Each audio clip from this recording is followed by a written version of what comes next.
James H. Reeve phone in. The word cool. In media speak, it's quite an elastic word. Why cool? Why, oh why? Call now on 0161 288 0103. I want to know, where does Neck of the Woods come from? And also, my grandma used to say the price of fish. Call now on 0161 288 0103. Rule of thumb. Apparently, it's in the days when gentlemen could beat their wives with a stick. Rubbish. But the stick must be no thicker than the gentleman's thumb. Call now on 0161 288 0103. Hysteron, proteron. Now, am I right that such a term exists? The James H. Reeve phone in on Key 103. Call now on 0161 288 0103. There you are, a sample, although not necessarily a representative one, of the sort of mystery to the bottom of which we try to get on a Monday night on Key 103, with James H. Reeve masterminding things here, walking into the conference chamber armed only with his own awe-inspiring general knowledge. But when needs must, we turn to you, the helpful hillman, who can supply information sometimes which is not readily to hand. It works like this. How many times have I done this now? It works like this. Out there are a great many people who know nothing. You've probably spotted that. But some of them are actually able to pin it down to a particular piece of information. And they call 0161 288 0103 and lay their burden down before you. And you respond on 0161 288 0103 by coming up with the answer. And I'll give you an example of the things we did last week, previously on Key 103, like this. What did we find out? Yeah, this is just so you get the idea. We discovered that the son of Errol Flynn, the famous actor who had a reputation for acting and another reputation for something else which has never been fully established. Anyway, his son, Errol Flynn's son Sean, who was an actor himself at one time, disappeared without trace whilst a press photographer in Cambodia covering the Vietnam War disappeared, never seen from that day to this in the 70s, right? Tommy Duck's, the pub in Manchester, which used to be a popular haunt before going on somewhere else, that was demolished illegally by the brewery, as it turned out, and we got to the bottom of that. Ringway, district of Manchester, where the airport is situated. How did it get its name, Ringway? Obviously, the airport took its name from Ringway, but where did Ringway get its name? We found out it's Old English for a circular or enclosing hedge. Get the picture? Origin of the expression press gang. It comes from an old word, impressment, meaning to force into military service or to confiscate goods and property. An impress gang became a press gang. They used to go around roping people in to serve in the Navy. I think they've stopped all that now. They mostly rely on television advertisements. Inspector Clouseau, I'm sure, I've got a feeling we've done this one before. We end up going round in circles. But amongst all the many facts surrounding the portrayal of Inspector Jacques Clouseau, it is Jacques, isn't it? Yeah, that's right. We discovered that Roger Moore actually played him in a film. I can't remember that, but apparently he did. The strange history of the Confederate States ship Shenandoah, which very successfully sank shipping as part of its contribution to the Confederate effort during the American Civil War. Its task made somewhat easier by the fact that the war had been over for several months and it was still going around sinking American ships. It finished up in Liverpool docks, where it surrendered and was handed over to the American government. The outcome being that it is not unrealistic to suggest that the American Civil War ended in Liverpool docks. You can successfully argue, if anyone wants an argument, you could successfully argue that that was the case. A comedy series, this is rather difficult to picture, but apparently it's true. Charles Bronson as a photographer in a comedy television series. It's the case. It was called Have Camera, Will Travel. He's not well known for doing comedy roles, I think, or he wasn't. He's not well known for doing anything now. But apparently that did happen. And one or two other things. A film, we discovered there was a film starring Dennis Waterman. Somebody said, is it true that he played rugby league? Well, he didn't. He didn't play rugby league, but he did star in a film about the first Australian rugby league side to tour Britain. He starred in a film about that. And from that, we also went on to another, not very particularly well-regarded film that he starred in, called A Captain's Tale, which was about a British team, an English team, winning the Football World Cup. Obviously a work of fiction. But it was the occasion when West Auckland Football Club won the World Cup, because everyone was under the impression that they were Arsenal. It's a long story. I'm not going to tell it you now. But those are some of the things that we got to the bottom of. One or two things where we weren't particularly successful, and I've been looking today, but I can't find it. Someone suggested, is it true that the first motorised fire engine in the world was produced in Wigan? And I've been looking for that Wigan press release, which has got all sorts of interesting facts on it, but I can't find it. It's buried under irrelevant stuff. So we'll have to, that's one that we can put to you. You might know something about that. We've got a lot of other stuff which has come in during the week. People seem to start at daybreak sending in stuff to Queries and Theories on Key 103. And this is one actually left over from last week, and it's rather unfortunate because one of the places in question it was a news story. Unfortunately, there was a fire there in which somebody was killed. But Matthew Whiteley from Pendleton mentioned that the tower blocks in Salford are named after local people. Eddie Coleman, the former Manchester United footballer, being one of them. He says there are two that nobody seems to know the origins of. John Lester Court and the one where the fire was, Arthur Millwood Court. And I've tried to find out who John Lester and Arthur Millwood were, and the only reference I could find to Arthur Millwood was as in Arthur Millwood Court. So who he was remains a mystery. We'll look into that as the evening progresses. Right, Matt, we'll try and sort something out for you. So that's the idea. Whether it's events, whether it's sayings, customs, habits, traditions, anything you like, really, something that you need to know, you put it here, 0161 288 0103. I'll have a stab at it, and we have millions of faithful punters who are only too anxious in the cause of pure research to get to the bottom of things. If you've got a question, 0161 288 0103. Somebody somewhere may have the answer. It could be you who has the answer to somebody else's question, in which case, out of sheer fellowship, out of citizenship, you will call in and supply the answer to a baffled hillman somewhere who will be all the better for the experience. 0161 288 0103. I'll just give you a couple of things which have arrived in the meantime. We've got a question about Field Marshal Haig coming up following on last week's 90th, was it? Yes, it was the 90th anniversary of the opening of the Battle of the Somme. Something about somebody, a Confederate bloke buried somewhere in Manchester. Kirk Douglas, a film where Burt Lancaster plays an old lady. That doesn't ring a bell. The Bermuda Triangle, TV series about that. Pennington Flash. Are there shops underground in the salt mines in Northwich? And so on and so forth. We're getting a rather unfortunate lot of American Civil War ones. I'll try and choke you off on that one. But is it true that the woman who was the English teacher to the King of Siam in the film The King and I and the original book, was she related to Boris Karloff, the film star Maurice Pratt, who played Frankenstein? Okay. I'm only telling you these. You might want to do a little bit of research. And Harry in Gorton, where would we be without Harry? I don't know how we'd manage without you, Harry, but I'm prepared to give it a try. Is it true that the most senior American officer killed during the Indian Wars was General Canby? I'd never heard of him. Do you know anything about him? Well, I do now, thanks to your inquiry, Harry. It's a very long and complicated story.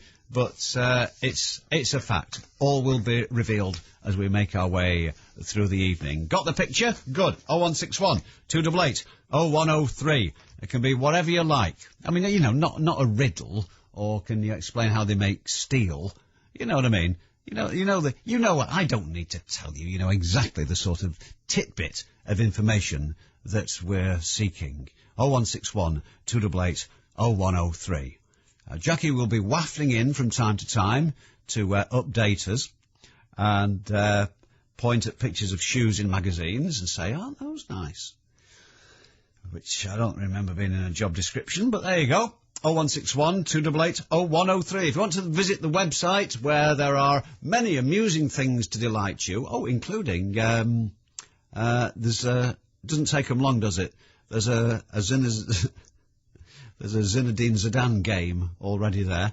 But if you want to have a look at that, you can chuckle at some of the whimsical things on the website and email us via the website. The website's address is key103.co.uk. Couldn't be simpler. Got the picture? Good. We'll get started in a minute. Thank you. The James H. Reeve phone in on Key 103. If anyone ever hurt that child, when they got released, I would personally hunt them down and I would end up in jail myself. With stepping stones into work. Don't let disability stop you working. Key 103's £25,000 triple play. Alison Pickering in Cadsaid. Yeah. You are. Line 25!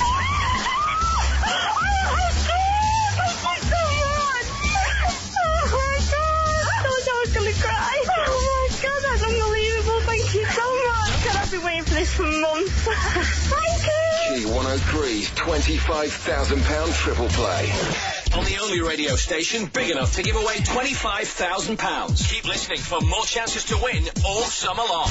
On Key 103. I went to Glastonbury and I can't remember a thing. Glastonbury, bring it on! I must have been there. I'm covered in mud. The best festival in history. Now it's all coming back. Radiohead, Faithless, Morrissey, Primal Scream, Scissor Sisters, the mud, the mayhem, the music.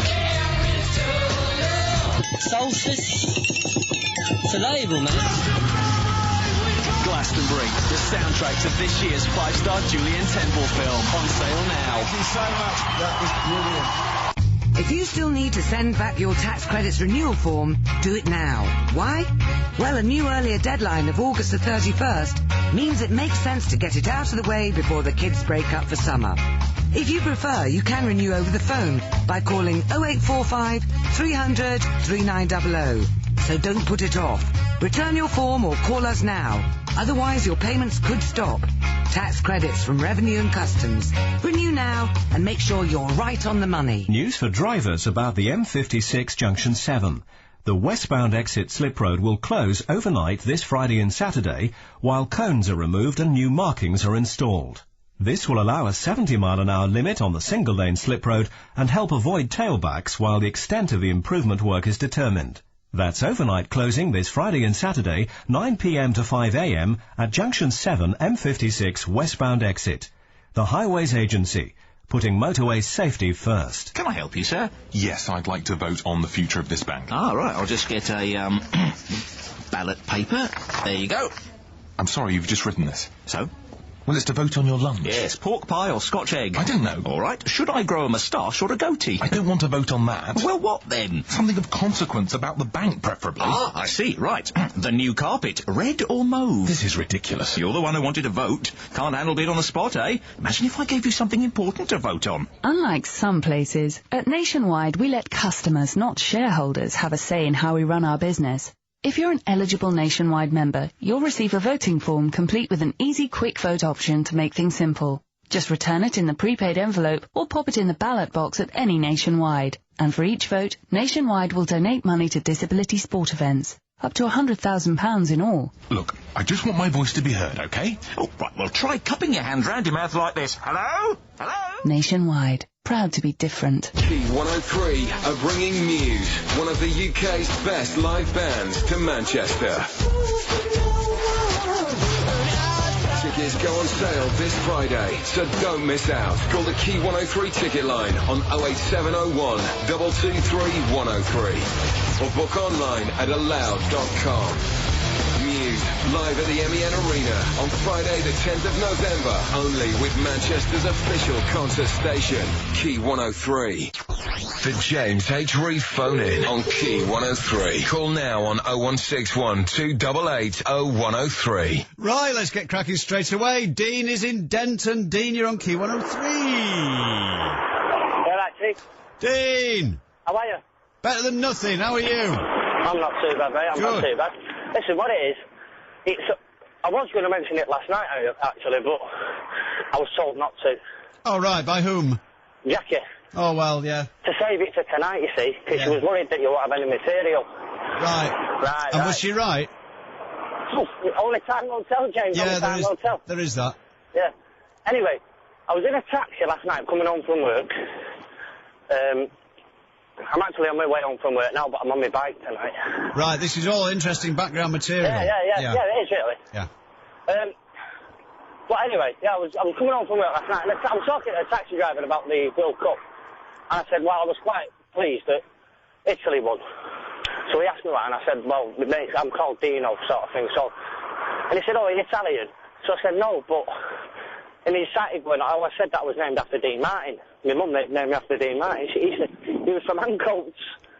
Oh, do you know, this is... Apparently there was a big Italian community in Ancoats years ago, and I got home, or I spoke to my mum, and she said, I asked her if there was a big Italian community, because my mum's from down that way. Yeah. And she said, yeah, there was. And I said about Dean Martin from Ancoats. And she said, I won't rule it out. And so that kind of like cemented it a little bit, you know what I mean? No, I'll tell you what, this is... It is true that Ancoats used to be known at one time as Little Italy, right? Yeah. And, I don't care how many people say, oh, here he goes again, but I'm going to tell you something about the First World War now. Here we go again. Right. In the First World War, the Italians in Ancoats, they all got together and they went back to Italy to fight on the Italian front against the Austrians and Germans. And they had an exhibition at the Central Library a couple of years ago all about it, and it showed them all lining up in Ancoats with the hats with the feather in, you know, the Bersaglieri and all that, and all marching off. And also, Ancoats was a big centre of glass making at one time. Right. That's interesting. Now, would it have made the old telegraph building? Would all the glass have come from there then? No, I don't think so. I think Pilkington's made that. Anyway, listen, that's not the point. Go on. The point is this. This thing about Dean Martin being from Ancoats is something that it goes round and round, and every couple of years it re-emerges. Right. And it was I can't remember his birthplace now, but he was born in New York or something like that. But it's like there's another one, and you might have heard this yourself. I don't know why it happens, but I think it's, you know, those quiz machines in pubs. Yeah. Like Who Wants to Be a Millionaire, that kind of stuff, yeah. I think it's on one of those, and every so often it comes round, and the question is, can you name Lovelace Watkins's #1 hit record? Lovelace Watkins? Lovelace Watkins. Now this is, right, this is a fact, this. Lovelace Watkins was like a big, cabaret star in possibly the 70s. And he used to appear at the Willows a lot, and he actually had his own TV show. And he was known as the Black Tom Jones. Right?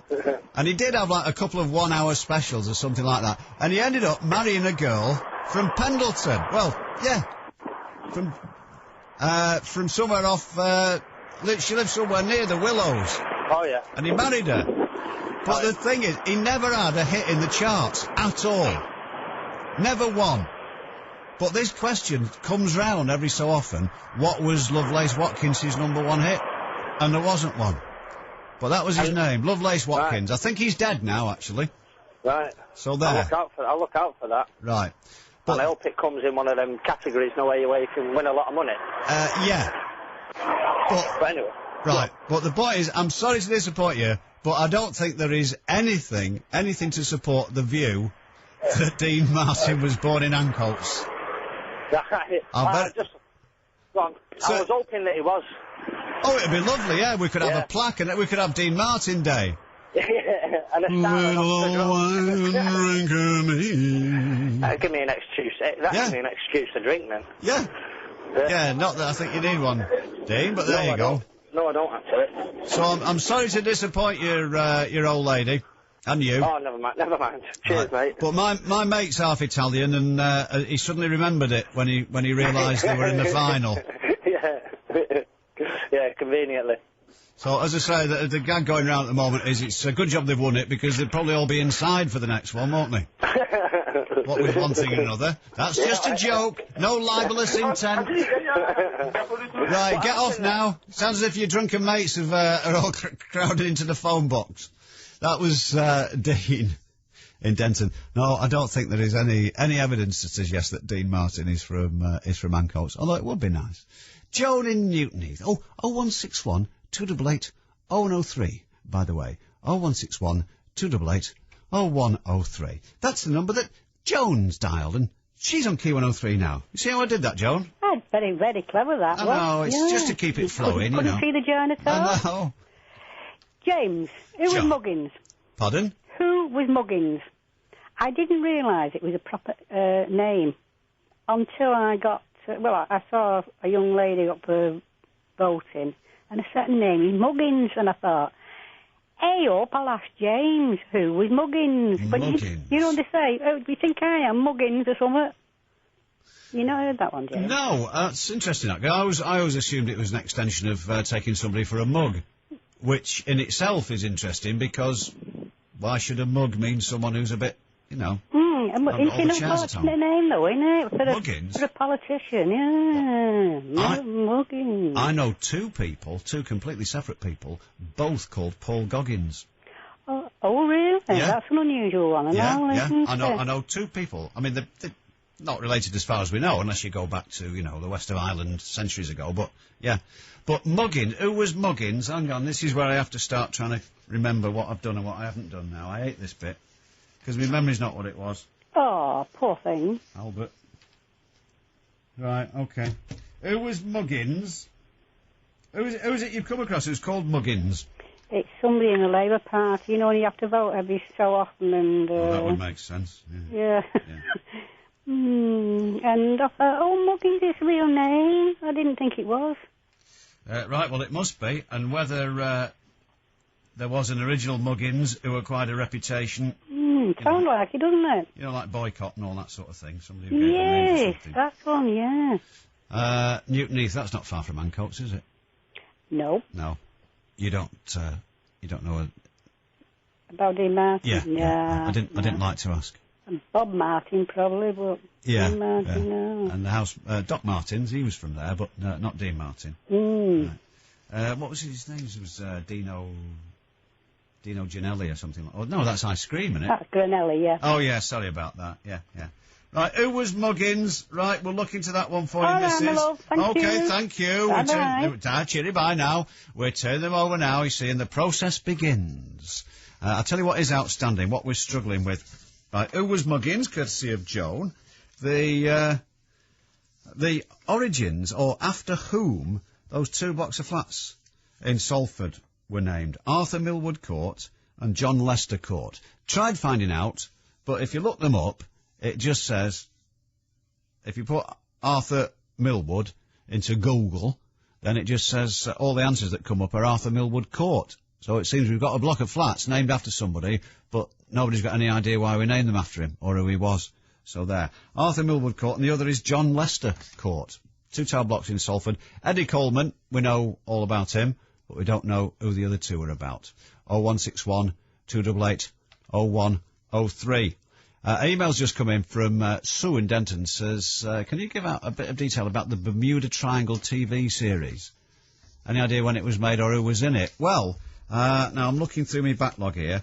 From memory, It's somebody who keeps cropping up as well. This is a bit strange.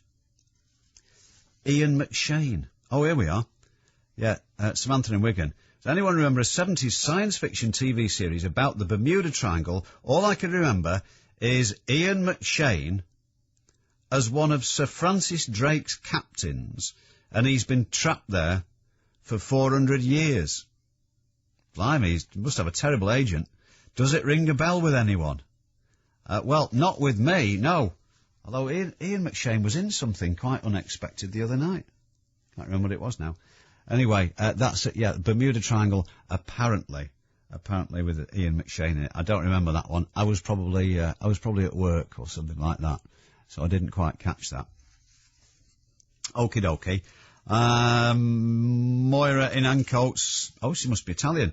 As you're no doubt aware, this week marks the 60th anniversary of the very first broadcast of Andy Pandy in 1956.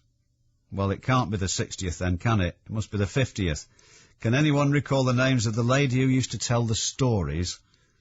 She also did the Wooden Tops and Bill and Ben. I am on a nostalgia trip. Yeah, quite clearly. That's one for whirligig.com, I think. That'll have it all, won't it? And Katie in Bolton. Anna Leon Owens was her name. If you don't know who Anna was, she was the woman who became... what would you... tutoress to the children of the King of Siam. And I assume with a name like that, I imagine she was Welsh. Anyway, the story formed the subject of the novel and the film Anna and the King of Siam, and the musical film The King and I.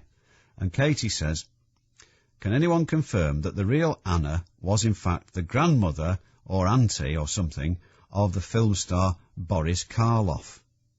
Is there a link between them? Well, we'll look into it. Boris Karloff was... yes, he was British, wasn't he? Yeah.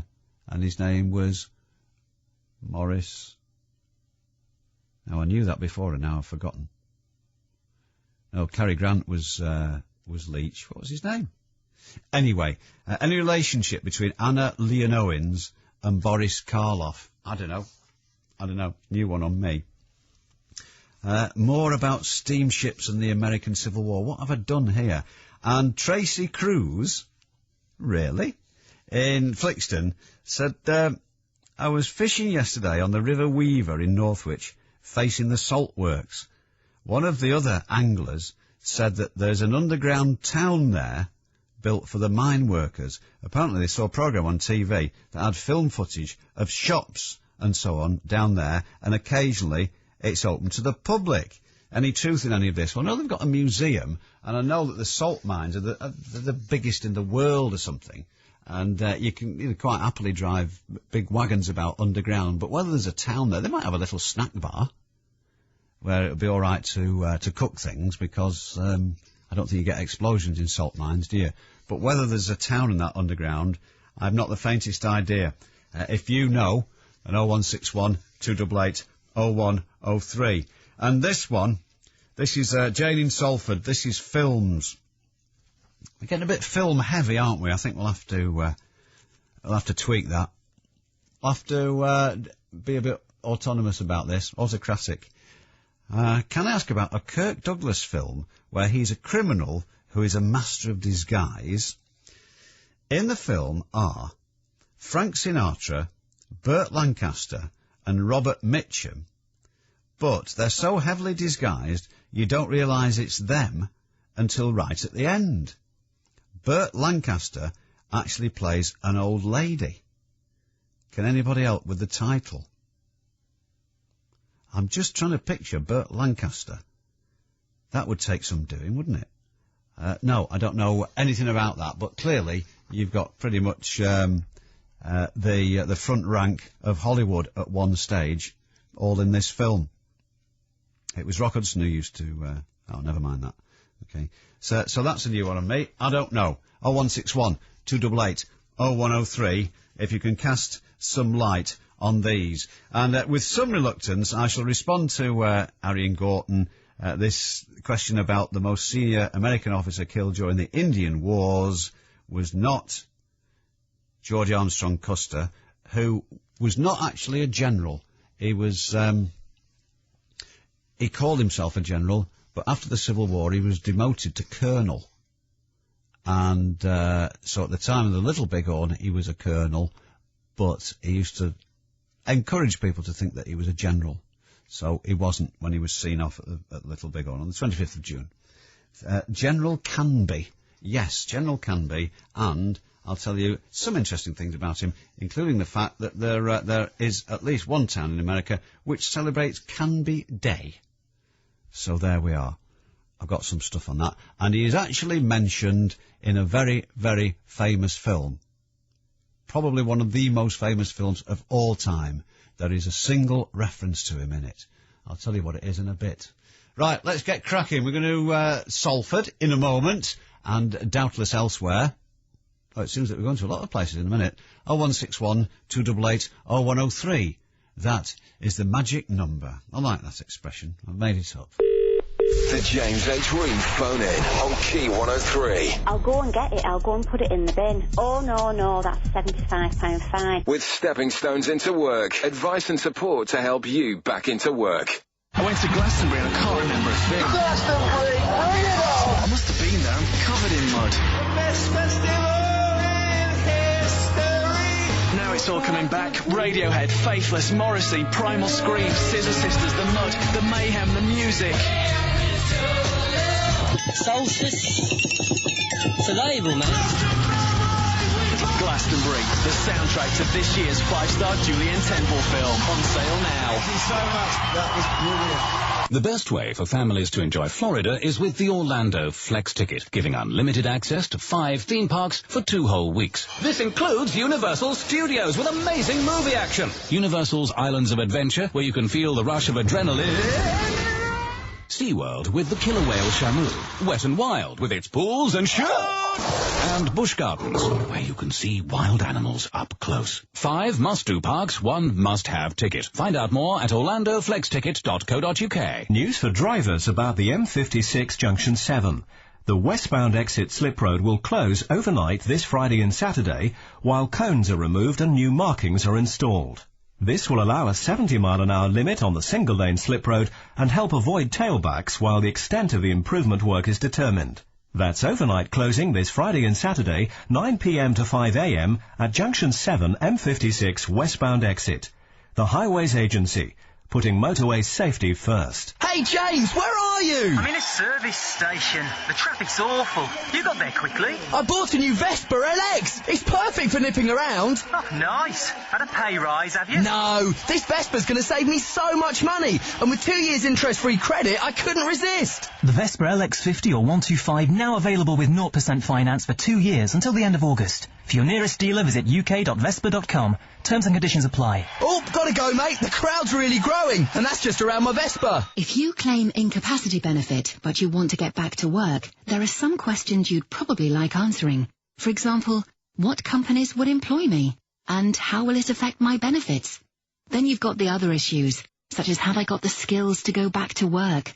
You may even lack the confidence to take that first step back into employment. Well, that's where Stepping Stones can help. Stepping Stones provides advice, training, workshops and financial incentives for anyone claiming incapacity benefit who wants to get back into work. You just need to do one simple thing. Give us a ring. Call Stepping Stones now. 0800 783 1080. The James H. Reeve phone in on Key 103. Call now on 0161 288 0103. Oh. I say that in order to intrigue you. We've just had a response about one of the questions we posed earlier. Extraordinary. Thank you. I'm trying to remember his real name now. Anyway, let's have a word with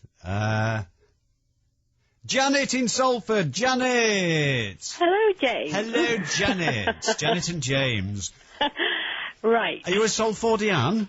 Salfordian? Well, not originally, no. Oh, well, have you fallen on hard times, or do you just live there No, for well, if I tell you I live in Broughton Park, perhaps that will give you a clue.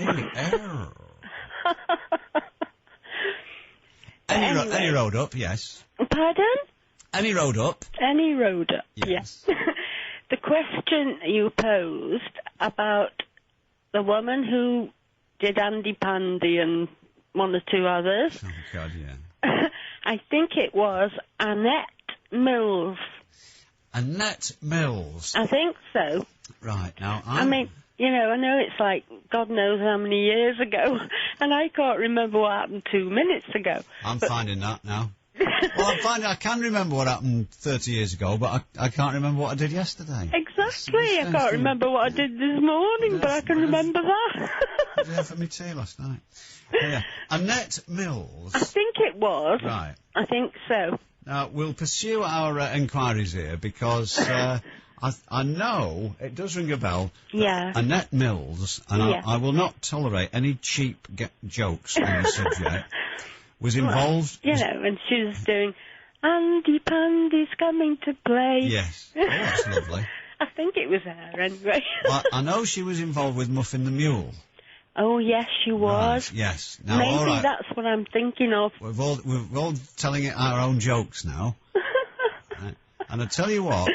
No, sorry, I won't tell any jokes. No. If Muffin the Mule, when you they show clips of it now and again on the telly. I think that's what I'm thinking of. I think she did do Muffin the Mule. Right. But whether she did Andy Pandy, that's another story, isn't it? I don't know. How anyone could be fooled into thinking that Muffin the Mule was anything but a puppet. I know. The strings are like skipping rope. I know. Well, even when I was 5, I wouldn't have been fooled by that. Oh, really? I mean, there was no computer imagery in them days, was there? No, absolutely not. No. All... But I think you have got the answer. I think Annette Mills did Muffin the Mule, not. Well, she was young and needed the money. Right. Oh, come on! That's too obvious. That was too easy. That one. But who was it? Who were we after? The Wooden Tops and... I mean, she might have been very versatile. Well, maybe. You know. I mean, I honestly don't know who did the Wooden Tops.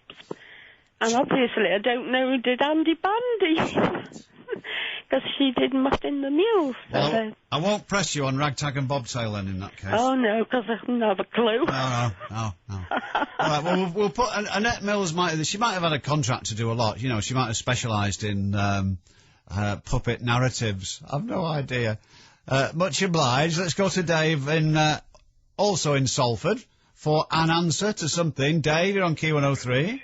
Hey, my mate. Hello. You know, like you said, the Lost City, facing the salt works on the River Weaver. Oh, yeah. I can tell you, pal, right, in all my heart, there's no city there. And you know how I know? Go on. I was fishing a match in November, mate, December. Yes. And someone spoke to me, and I threw my fish, right, and it missed my net. And do you know how deep it is, that River Weaver, pal? I've no idea.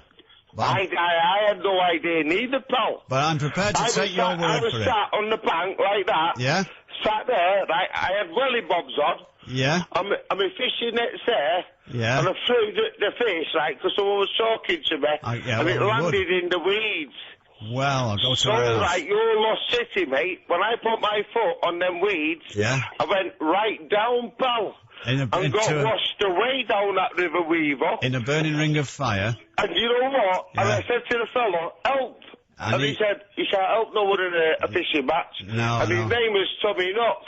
Yeah. And he left me to get washed down. Well. So there's definitely no city under that River Weaver. Well, there we are facing then. the salt mines. Right, well, we can't compete with eyewitness evidence like that. Thanks very much indeed, Dean. Jackie, did I not explain about tonight? Yeah. Well, just read through the notes again. I think you'll find that would be useful. Thank you. Wallace in Oldham. Wallace in Oldham, you're on Key 103. Good evening. Good evening.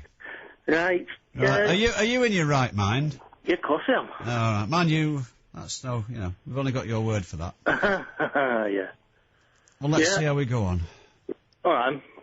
It's about, like, that TV series, the Bermuda Triangle. Yeah, well, I don't know about it, but we're trying to find out about it. Go on. Well, I know Ian McShane was never in it. Was he not? No. Go on. They were all American actors. Were they? Yeah. Well, he was he in a Columbo or something the other week? I don't know. I think he lived in America for a bit, so... Really? All right. I didn't know that. Yeah. But anyway, do you remember the series? Yeah, yeah. Go on, tell me about it. Well, all I remember was, about what I can remember is that it begins with this family going on a trip on a like a one of those cruise boats. Yeah. A pleasure craft. Yeah. And they wander into the Bermuda Triangle. Right. Which, of course, doesn't exist, but never mind that. Yeah. And they end up at some sort of, like, alternate world or something. Right. And I remember one of the characters, he had this weapon. It was like a tuning fork. Yes. And he could use the power, it's something like the power of his mind to operate it, to destroy things and stuff like that. Sounds a bit far-fetched to me, Wallace, but I'll suspend my disbelief, yeah. And there was this woman, she felt like had psychic powers. And her eyes used to glow when she used to, something was going to happen or something. No, and they used to travel to different worlds every series. Like a vortex used to take them to different places, or all over the Bermuda Triangle or whatever. Yeah. It's a bit like not much of a variation on the time tunnel, then, isn't it? Really. I think it was made during the 70s, late 70s. It would be a Quinn Martin production. Possibly. Yeah, a lot of them. There was a lot of them knocking about at the time. Yeah. There was somebody else. If it wasn't Quinn Martin, there was another two who used to do things like that. Glenn A. Larson. Oh, quite likely, yeah. He did Battlestar Galactica. Yeah. And some others. Yeah, you might not. No, there was somebody Bell something. Something or other. There was Huey. Irwin Allen. Irwin Allen, that's right. Yeah. He did. What did he do? Voice to the Bottom of the Sea. Yeah, he did all that stuff. Yeah. I can't remember what else he did. Because I always thought Irwin Allen. I thought Dennis and Clive did very well when they left football. I don't know what. Irwin Allen. Yeah. Dennis. No, right. No. He did. I think he did Lost in Space as well. Yeah, all that sort of thing. If it wasn't those two, it was the other one, wasn't it? Yeah. Yeah, the other two rather. And there's something else I'd like to ask you. Well, wait a minute. Whoa. As you're speaking. Yeah. See, this is just to demonstrate what a white hot atmosphere.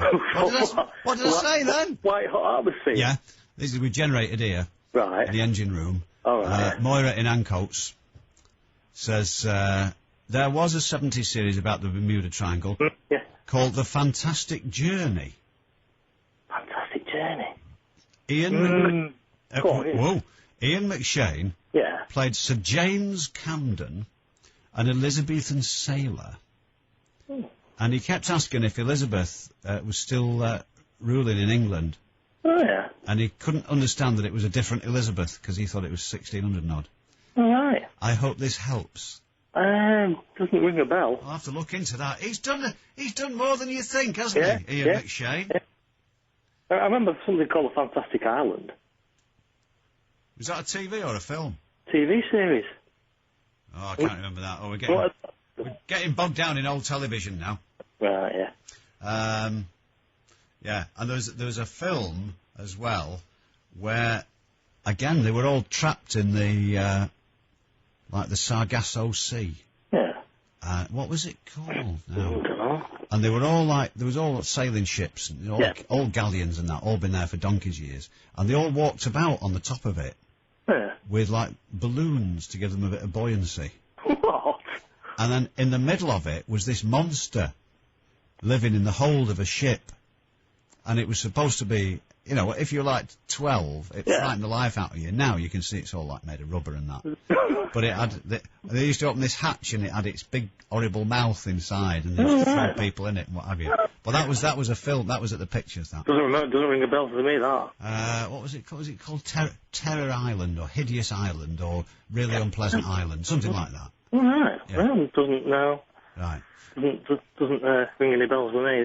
Right, but as far as you're aware, there was, you can remember this one. Yeah. About the Bermuda Triangle, but you don't think Ian McShane was in it. Mind you, so. The Bermuda Triangle has been a fruitful area for works of fiction, hasn't it? I mean, there was one on just recently called The Triangle, which was quite good. It was on BBC One, I think. Is that about the Bermuda? It doesn't exist, the Bermuda. It's all rubbish, all complete nonsense. But, you know, it makes people money, doesn't it? Yeah, it was all right. Right, son, thank you very much indeed. We'll put that into the mix. You see, I think we're finding that there are several interwoven themes here, but we'll get to the bottom of it at the finish. We're going to stop for an answer to something in a sec. It's 12 minutes to 11. If you're beginning to get the picture, then 0161 288 0103. It's as simple as that, 0161 288 0103. Stockport next. The James H. Reeve phone-in on Key 103. He just used to lose his temper, fly into a rage, and then start punching me. With stepping stones into work, advice and support to help you back into work. 2 in the morning on Key 103. I had no pain with this whole nose job thing. Shame. I am almost now physically perfect, so if you want to start having a bit of a spa, we can go. You want to go? I'm far from perfect. There's plastic surgery you can have as well. Yeah, of course there is. All offers gratefully accepted. Well, I don't know what the technical name for it is, but the one where they sew up your mouth.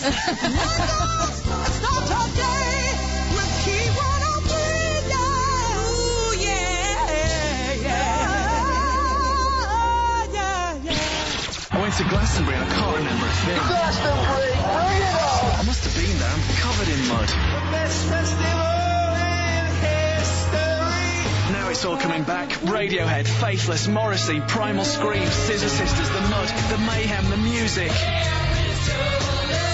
Solstice. It's a label, man. Glastonbury, the soundtrack to this year's 5-star Julian Temple film. On sale now. Thank you so much. That was brilliant. News for drivers about the M56 Junction 7. The westbound exit slip road will close overnight this Friday and Saturday, while cones are removed and new markings are installed. This will allow a 70-mile-an-hour limit on the single-lane slip road and help avoid tailbacks while the extent of the improvement work is determined. That's overnight closing this Friday and Saturday, 9 p.m. to 5 a.m. at Junction 7 M56 westbound exit. The Highways Agency, putting motorway safety first. Hey, James, where are you? I'm in a service station. The traffic's awful. You got there quickly. I bought a new Vespa LX. It's perfect for nipping around. Oh, nice. Had a pay rise, have you? No, this Vespa's going to save me so much money. And with 2 years interest-free credit, I couldn't resist. The Vespa LX50 or 125 now available with 0% finance for 2 years until the end of August. For your nearest dealer, visit uk.vespa.com. Terms and conditions apply. Oh, gotta go, mate. The crowd's really growing, and that's just around my Vespa. Settle down, children. Today's lessons. 9 to 10, chemistry. How Teflon-coated trousers are stain-resistant. 10 to 11, physics. Why double-stitched seams are stronger. 11 to 12, maths. Saving money on schoolwear with 3 for 2 deals. Now at your M&S, there's a 3 for 2 deal on selected schoolwear. This is a limited offer and subject to availability. See in store for details. 12 to 1, psychology. Why, you'd be mad to miss out on the 3 for 2 deal. M&S Schoolwear, a class above. The James H. Reeve phone-in on Key 103. Call now on 0161 288 0103. I thought I was all right then. Kathy in Stockport. Kathy. Hello. Hello. Hello, me dear. Yes, it's this Boris... You sound to me as if you like the outdoor life, Kathy. Sorry? You sound as if you like the outdoor life. Yes, I do, actually. I can see you now, striding with a stout stick. I just like putting on silly voices, actually. Oh, okay, yeah, this Boris Karloff thing. Yes. I think his real name was Bill Pratt. It was, I think it was Somebody Pratt. I think it was Morris Pratt. Oh, it might have been William Pratt, yeah. William, Bill, William, yeah. Bill Pratt. Yeah, I'm sure it was Bill Pratt. He's been bugging me since I heard that chap ring up before about Boris Karloff. You can understand his agent having a word, can't you? Well, yes. Yeah. I mean, it's like Cary Grant, isn't it? Archibald Leach. Archibald Leach, yeah. I know. I mean, come on. Yeah. Nobody's going to make it with a name like that. The other thing is the Muggins. Muggins. That's, actually, it's a card game similar to Snap. Is it? Mm-hmm. And yeah. how does it go? Well, I don't know, but I've just looked it up in the dictionary. All right. Yes, and it says it's a card game similar to Snap. So, I don't know. I'm just full of useless information, basically. Well, useless information is what we'll call it for the purposes of this discussion. Yes. Right. Yes. Right. So it was William Pratt. Yeah, I'm sure it was. Or was it Morris Pratt? I can't remember now. I thought it was William. I thought it was Bill or William. Well, it's basically the same name, isn't it? Bill, William, I don't know. He's somebody Pratt, anyway. He was a Pratt. Right, okay. Yeah. But he was one of our Pratts, wasn't he? Right. You see, I get mixed up with William Claude Duckingfield, who was W.C. Fields. Oh, that's right. Yeah. Yes, he was. Yeah. And then it goes on. You see, so I'm getting confused now. Actually, I was out on Friday night, and there was two people present from around this area, both called Stansfield. I think they were brothers. So knowing the significance of the name locally, there may be some connection there with Lisa. And going right back to our Gracie. Well, yes, exactly, because they always say that Lisa Stansfield is related to Gracie Fields. She is. She's a great niece or something like that. Oh, is she? I don't know. Yeah. I don't know. I've heard this many times, actually. I don't know how true it is. I really don't know. But anyway, do you know, I love listening to you. You send me to sleep at night. Right, that's not actually the object of the exercise, but I know you meant well by that remark. No, I'll listen to you as long as I can, and then I just drift off. I see. It's just your dulcet tones, that's what it is, James. Right. I'll just have to see how that affects the audience research. Anyway, listen, see, while I'm talking to you, this is the impression I'm trying to create, you see. Yes. And a correct one. I'm not trying to create it, I'm merely conveying it. Is that I'm sitting here in the nerve centre, and all this information is flooding in and out all the time. I've no control over the way it floods in and out these days. And how's this? The lady who did Andy Pandy, Bill and Ben, and the Wooden Tops was called Maria Bird. Yeah, I knew it wasn't Annette Mills, because she only did Muffin the Mule, didn't she? Oh, she specialised in yes, I didn't Mule, think it was her, actually. Maria Bird, I think Maria Bird, right. I think she was South African. That name doesn't mean anything, doesn't ring any bells whatsoever. Right. This is a job for Whirligig.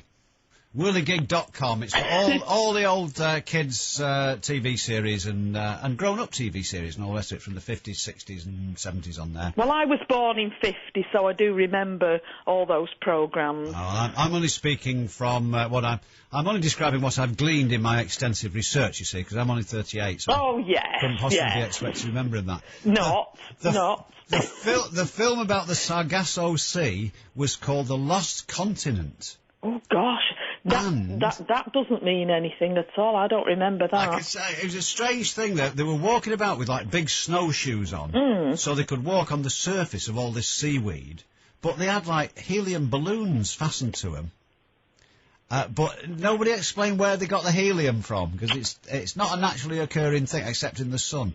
Anyway, listen, it was a Hammer horror film, and it starred, God blimey, Eric Porter. Eric Porter? Gosh, now you're going back quite a bit. Well, Eric Porter. Yes, but he must have been, he must have been young and needed the money himself then to appear in some nonsense like that. Yeah. Must have been just starting out. Gosh, no, I don't remember that at all. I really don't. Well, there you are. Well, I'll look it up, and I was actually looking up something during the week because I can't remember who it was now, the snooker player who everyone used to say looked like the Sheriff of Nottingham. Oh, God, no, I don't know who that was. Well, I can't remember who it was now. No. But there was a vague resemblance to the bloke who played the Sheriff of Nottingham in the Robin Hood TV series. Now, his name was Alan... Alan Rickman? No. Alan Wheatley. Oh, I thought it was Alan Rickman. No. So, I thought, well, I'll get a picture of Alan Wheatley and see. But at the time, there weren't any really good pictures of him where you could actually see the resemblance. So, one night, entirely by coincidence, there was a film on. And you can tell how good it was. It was on Channel 4 about 2:30 in the morning. So it was a beauty. And it was an old black and white film about some prisoners being transferred from one prison to another. And I was talking to my mate about this afternoon. And someone tries to spring one of the blokes who's being transferred. So they all have to hide in this van, in a barn. And then they're under siege, and I can tell it's gripping you, this. Anyway, they're all talking. It's one of those films where each one of them tells his story, and you do like a flashback and go and see how they finished up there. So one of them, who was a bit of a wide boy, was an actor called Harry Fowler. Oh, yes, I do know that name, yeah. And another of them was Alan Wheatley. And he, of course, bearing in mind his appearance and his demeanour, he had to be like a con man, didn't he? Yeah. Because he wouldn't be a ruffian. He was very dapper, wasn't he? And quite camp, funnily enough. And he played someone he was very well-to-do, but his wife made great demands on his finances, and he'd had to do a bit of fiddling to keep her in the style to which she was accustomed and all that sort of thing. So that was the only feature film that I've ever seen Alan Wheatley in. The only thing I've ever seen him do, other than being the Sheriff of Nottingham in Robin Hood. Well, and it was... No, hang on. There is a point to this. And I've tried to find out about it, but it's very confusing because it was released in this country under one name, but there was already an American film of the same name, so it had to be released in America under another name. Right. And it was called Something by Night, Clash by Night or Something by Night. And because of that, it's all mixed up. So it's hard to find this film because everyone's confusing the American one with the British one and what have you. But it's all in there somewhere. But there he is, Alan Wheatley. With it, you know those nice-fitting jackets with a bit of a velvet collar? Good grief, yeah. They were the height of fashion in 1956. Yeah. And, that was him, you see. But everyone spoke like that, you see. Well, they did, yes. They all had this sort of BBC-type accent, didn't they, where they all had to speak terribly correct. That was in the days before no one at the BBC could pronounce the letter R. Oh, dear. A weed warbler. Do me a favour. Oh, dear me. Anyway, I can't remember why did you start this? Why did I start? No, it's you. You were the one rambling on about it. Right, okay. Anyway, is that all clear now? Yes. Good, and I still don't know who Alan Wheatley is, but Alan never Wheatley, mind. Sheriff of Nottingham, you'll see. No, I think it's Alan Rickman. No. Alan Rickman was the Sheriff of Nottingham. No, I'd stake my life on it. Well, I'm coming more up to date. I swear that... Alan Wheatley was in the one that starts da-da-da-da-da-da-da-da. Oh, yeah. Well, you're going back an awful long time. Well, I'm coming more up to date. It was Alan Rickman. My research is magnificent. That's why I'm able to tell you such things in total confidence. Right. Okay, James. Right. I rest my case. Okay, then. Well, take the weight off your valise and call it a day. Right. Why did I can't even remember what that was about. No, it doesn't matter, does it? Right. It's 11 o'clock. There's a lot of gear coming in now, and there is something to tell you about... Oh, yes. About Anna, whatever her name was, Leon Owens, and Boris Karloff. And we do have confirmation. We'll do that in a second. We'll speak to Jim in New Moston next. 0161 288 0103. Something we're still looking for is the reason for... Oh, we still want the film where Kirk Douglas, Frank Sinatra, Burt Lancaster and Robert Mitchum were all in this film, heavily disguised, and Burt Lancaster played an old woman. Absolutely no idea what that... Doesn't even ring the faintest of bells, that. And also, we're still looking for The people after whom John Lester Court and Arthur Millwood Court were named. Tower blocks in Salford. We know who Eddie Colwyn was, played for Manchester United, Munich air disaster and all that. John Lester and Arthur Millwood. Who were they? There must have been some significant figures in the history of Salford because they've got tower blocks named after them, but we can't find out who they were. Jim in New Moston, we're coming to you next, mate. 0161 288 0103 is the number which will get you involved in all this. Floor Fillers Club Classics. The #1 album. 57 tracks on 3 CDs. 18 number ones. It's the only classics album you need. Floor Fillers Club Classics. Out now. Auto Glass Repair. Auto Glass Replace. Gavin, 25. Technician for Autoglass. We had a customer called Karen, and when she rang Autoglass, she said she'd had a stone chip on her windscreen for ages, and it wasn't very big, so she just left it. Then she was on her way to pick up her kids from school. She accelerated a bit sharply, and it just went crack. She was in a right state. The thing is, you don't know if a chip's going to turn into a crack, but if it does, it's bound to be when you least expect it, isn't it? If you call Autoglass while it's still just a chip, we can usually repair it. So if Karen had called us earlier, an Autoglass technician could have come out to her house or work or wherever she wanted and repaired it there. We inject a special resin into it, and it takes about half an hour, and after that, your windscreen's as strong as it was before you got the chip. Now, with most insurers, if you fully comp, it's free. It normally doesn't affect your no claims either. So if you call Autoglass as soon as you get a chip on your windscreen, you might be saving yourself a lot of time and money. Don't leave it. Get it repaired. Call Autoglass now on 0800 36 36 36. Auto Glass Repair. Auto Glass Replace. You know running's good, and raising money, well, that feels great. But running and raising money? Now that's amazing. Running 10 kilometres for Cancer Research UK is a fantastic way to fundraise for the UK's leading cancer charity. Whether you're running because somebody close to you has been touched by cancer, or you just want to run and raise money at a spectacular venue, entry couldn't be simpler. To join us at Tatton Park on the 24th of September, visit cancerresearchuk10.co.uk. The Cancer Research UK 10K. Together, we will beat cancer. Nobody trained you in how to be caring and sensitive, and you didn't go to lessons to learn how to be kind and organised, which is exactly why Bupa want you to join their team of telephone member service advisors. You'll provide professional care and support for customers, helping them to understand their policy details and potential treatment choices. For more info and details on how to apply, call Bupa now on 01908 356 540 or visit bupamembershiprecruitment.com. The James H. Reeve phone in on Key 103. Call now on 0161 288 0103. Oh, it's all going terribly well. Jim in New Moston. How do you do? How do you do? I'm just letting you know Ian McShane. Ian McShane, yes. Yeah, he's in a very popular city now, Deadwood. Oh, it's a Cowboys thing, yeah, right? I believe, it's very good and all.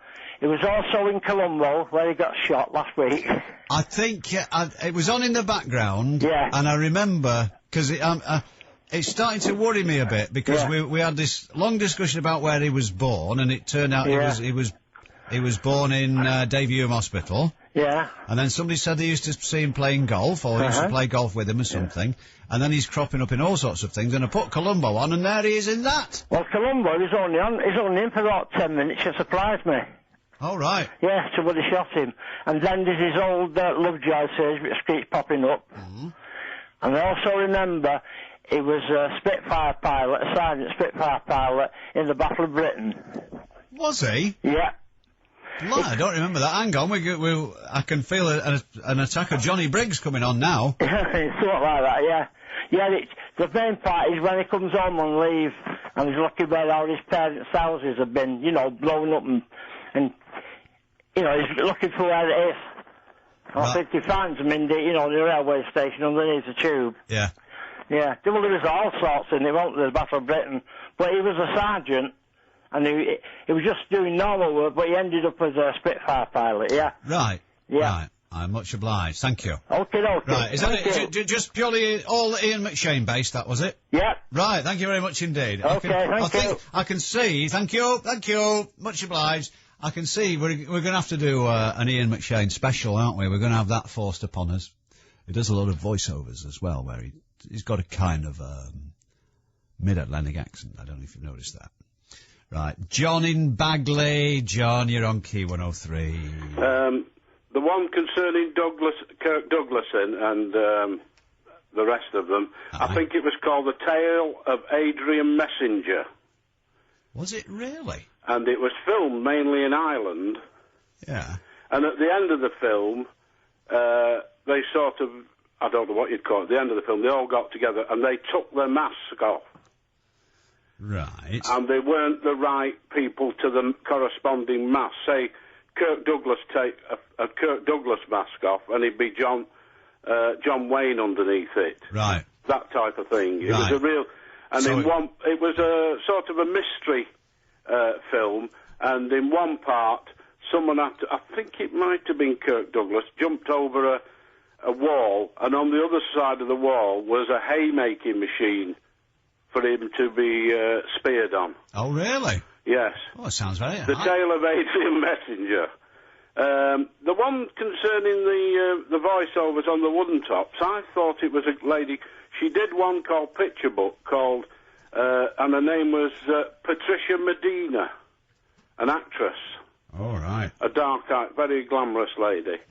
Who was in two of these pirate type films. Now you've said Patricia. Yes. Oh, I'm thinking of Patricia Driscoll. No, Patricia Medina. We're going to have a full session. Yeah. Are you on the internet, John? No. You're on something though, aren't you? Internet. No. Yeah, no.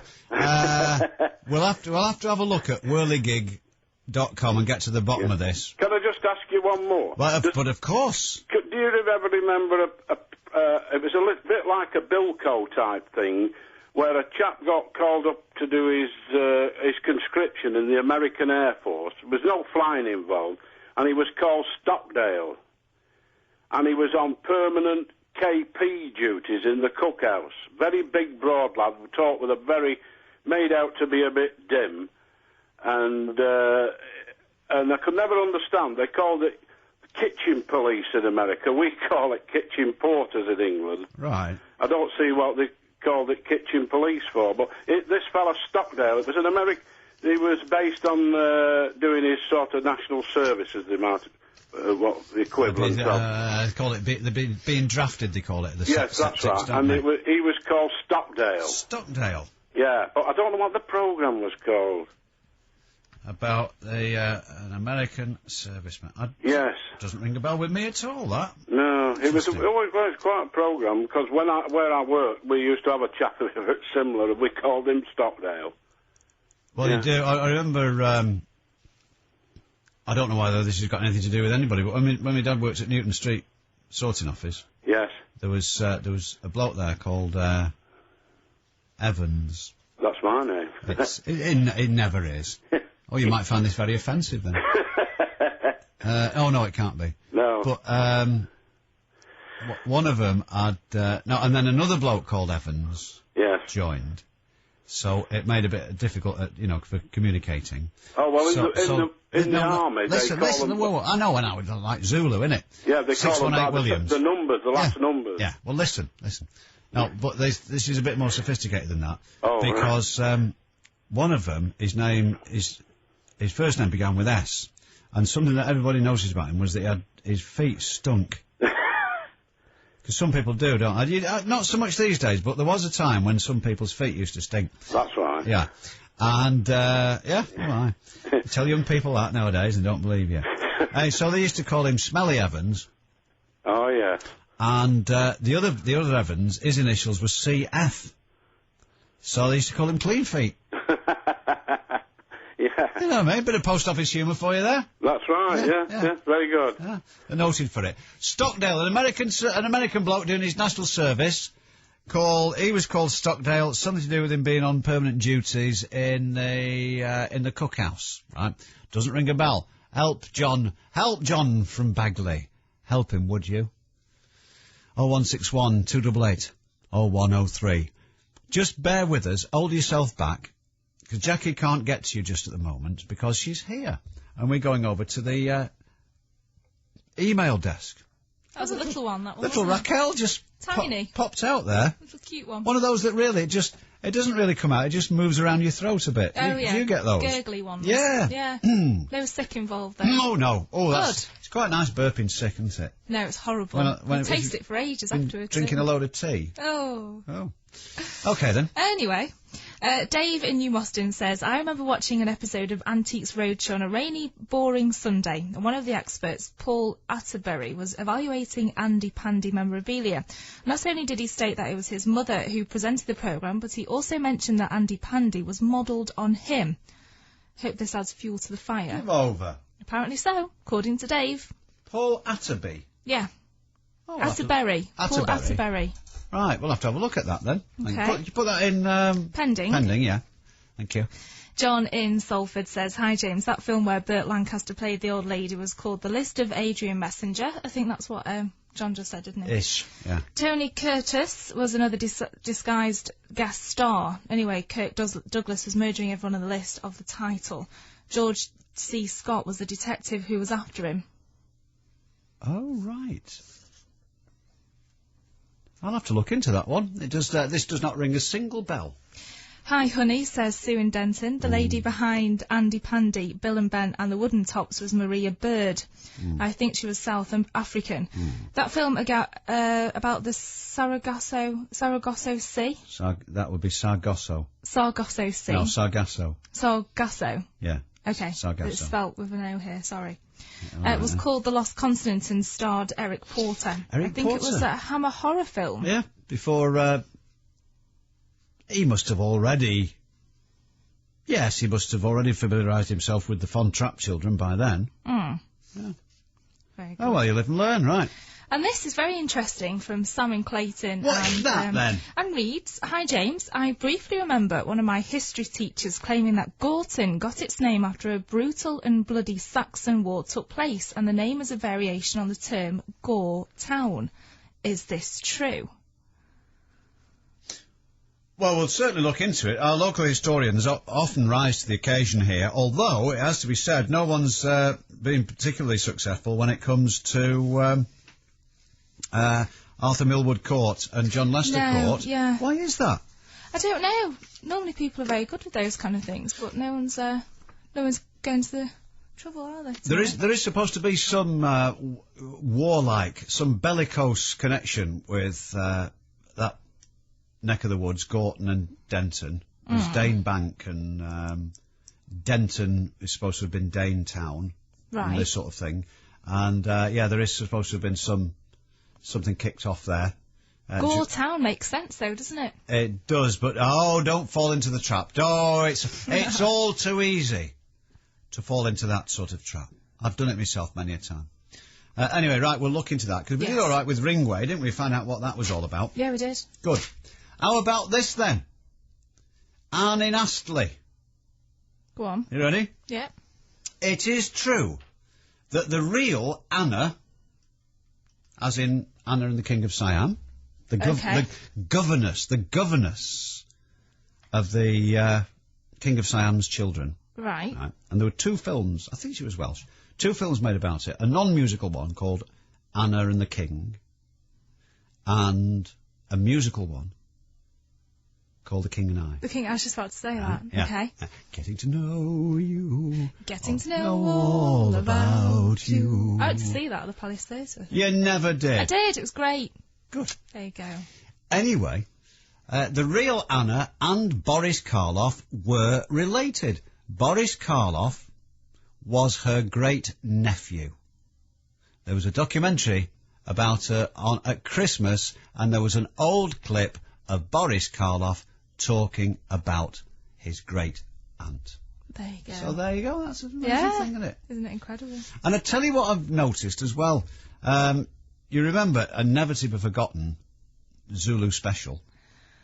Remember with fond memories, yeah. Well, Lord Chelmsford his name was Thesiger, and his descendant was this funny bloke, Wilfred Thesiger, who spent his whole life schlepping around with the Arabs and all this sort of thing. Right. Right, the Marsh Arabs, and he did a bit in Kenya, and there's been lots of documentaries on him, and spent a lot of time with the young menfolk of these various nomadic tribes. Right, okay. And there is no mention of Mrs. Thesiger or anywhere in any of this. So there you go. But also, it was the 90th anniversary of the opening of the Battle of the Somme, and one of the transport officers at Rorke's was Horace Smith Dorian. They've all got great names. Yeah. Tennyson Danecourt. Brilliant. Oh, these are all right. He was a Major General at the Battle of the Somme. So he'd gone from Rorke's Drift. Right. Then he went to being in charge of transport at Colchester, wherever the British Army were based. Yeah. And then he was in charge of probably a battalion on the Somme in 1916. So he led a bit of a full life, and he got away with it every time. Fascinating. What do you think? Thank you. Right, anything else? Loads more callers. Loads and loads. Right, are we clear the decks for the time being? Yeah. Or are we treating that as a rhetorical question? Okay. Right, we can start again. We've had a breather now. Helpfully, a load more emails have arrived. And whilst we cherish them, it's much better, from a phoning point of view, if you phone in. Have I covered every aspect of it there? 0161 288 0103. If you've got a theory or a query. The one I'd really like to get stuck into tonight, and it seems so, it's rather frustrating this, because it's right on our doorstep. Where did these tower blocks in Salford, John Lester Court and Arthur Millwood Court, where did they get the names from? They're just, I can almost see them from here, and yet it seems to be very difficult to find out who those two people were. Thanks very much indeed. We'll press on in a second. I don't know where we're going, but well, let's just make it. Let's just step into the unknown. It's 19 minutes past 11. James H. Reeve on Key 103. The James H. Reeve phone-in on Key 103. What is the longest toenail ever recorded? 1 meters 15, 3 miles, or 2 meters 21? With stepping stones into work, don't let disability stop you working. Key 103's £25,000 triple play. Alison Pickering in Kosad. Yeah. You are. Line 25!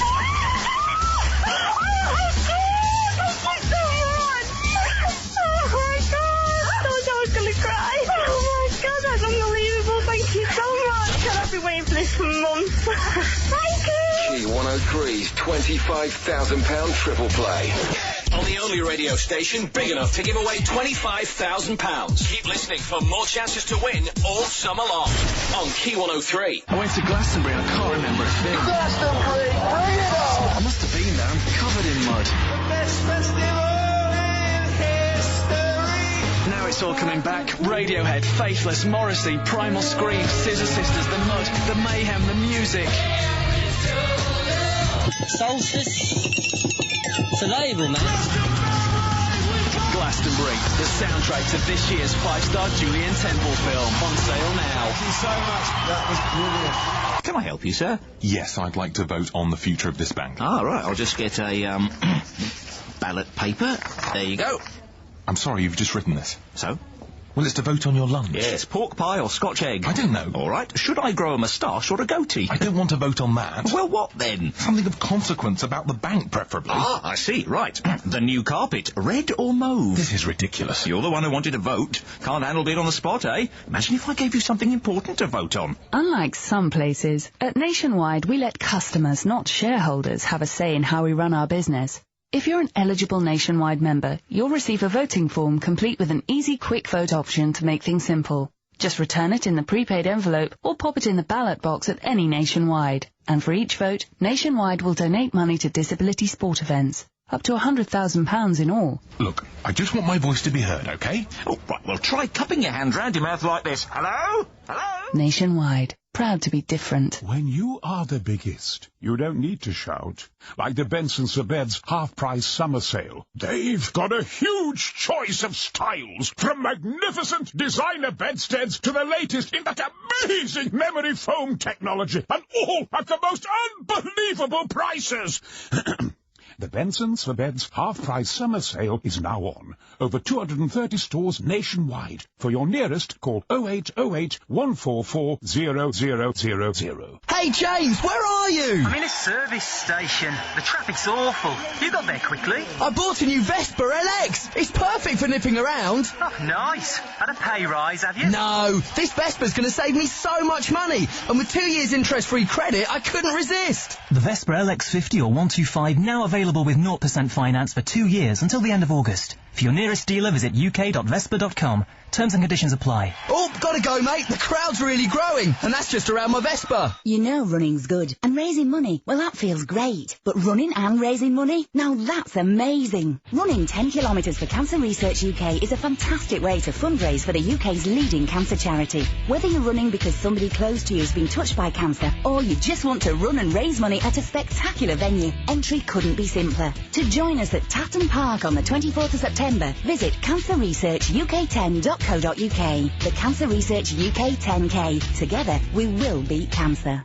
The James H. Reeve phone-in on Key 103. Call now on 0161 288 0103. I get the strange feeling everything's under control. I've just remembered the full name of that bloke. Not Horace Smith-Dorian, but another fella. He was in charge of military transport or something. His full name was Eustace Tennyson de Ayncourt. And I doubt whether you'd find... I'll be very surprised if there's anybody listening tonight by that name. Well, I say that. We don't know what Jane's surname is. Jane's in Droylsden. You're on Q103, Jane. Hello. Hello, it's lovely to speak to you. It is, isn't it? Yeah. Long-time listener, first-time caller. Oh! I know it's corny, but it is. No, we like that. We like that. You can say that if you want. Well, it's just a stupid thing I was thinking about. Do you remember Rent-A-Ghost? Rent-A-Ghost? Yeah, with Audrey Roberts in her heyday. Well, to be honest, I get mixed up with the Ghost of Motley Hall. You know what I mean, though, don't you? Rent-A-Ghost, it was a TV thing, wasn't it? Yeah, with a big pantomime horse. But me and my fella have just been having a conversation tonight, and we were wondering, the fella that was the jester... what was his real name? Oh God, I can't remember. I don't remember Rent-A-Ghost particularly, but there was what I did quite enjoy was this thing called the Ghost of Motley Hall, which had who was in that? Was Beryl Reid in that or something? Yeah. And there was. You know what I mean? When they all get mingled up together. Arthur English was in it, wasn't he? But I tell you who was in something. He might have been in the Ghost of Motley Hall. Was a bloke called Zoot Money. Oh my goodness me! Right now, you've lost me now. Well, Zoot Money was like these musicians who never get anywhere. But all the musicians who do say, oh, what a great influence he was on me. Yeah. You know, like Alexis Corner and all this sort of thing. And Zoot Money had one hit, a bit, which is called Big Time Operator. And then, that was... You never heard of him for donkey's years. No, I've gone very quiet now, I don't know. Right, well, it's all right, you don't have to... I'm just rambling, really. Which I've had a look at the terms and conditions, and I'm perfectly entitled to do that. Well, yeah. But anyway, Rent-A-Ghost. Honestly... Do you not remember him, though? He had a goatee beard, a very small fella, and he was a jester. Because Audrey Roberts was sort of the fairy. Oh, was she? And there was... oh, that's a horrible thing, isn't it? No, she was. And there was a horse. It was a pantomime horse. And when I was a kid, I was born in 78, and that was the big... sort of show at the time. Was it really? It was, honestly. Right, I'll have to... Just let me lean over here and say... Jackie's got to know that one. I'm just going to ask her. Rent-A-Ghost, does that mean anything to you? When I spoke to her, she was very familiar with it. Oh no, well she's a barefaced liar. You see, that's a problem. She's been disciplined for it in the past, misleading people. But it's just really annoyed us because I can remember him. I'm sure he's been in other stuff because Miss Popoff, that was it. Miss Popoff? That was who Audrey Roberts was. Miss Popoff. Well, listen, Jane, somebody will respond with alacrity to this, I can tell you, right? So stay where you are. Yeah. Try and keep him interested, if you know what I mean. Yeah. Until the small hours. Yeah. I'll try to stop turning into Frankie Howard, and someone will respond, because I know from bitter experience. You've got to know, because I know you know a lot of stuff. I know you're very well educated, aren't you, in entertainment. Yeah, so. but I must have missed the lecture where we did Light-hearted Rent a Ghost. Yeah. Yeah. So, but someone will respond. It's just something stupid that I just need to be educated upon. It's just really annoying me at the moment. Right. I wouldn't say Rent a Ghost comes at the end of education. Let's put it under. Let's put it under popular culture. Yeah. Okay. Thank you. Thank you. The Auntie Flo. Yeah. Anything that you told her. I think it's because she was poor and humble. Yeah. And not very well educated, but liked to give the impression, you know, that she was. You're sort of getting at me now, aren't you? No, in a polite way. No, I'm not. No, I'm going to explain why I said that. You see, yeah. So I mean, she got like a 1930s Salford education, which wouldn't have, you know, you didn't get to Oxbridge like with that. Well.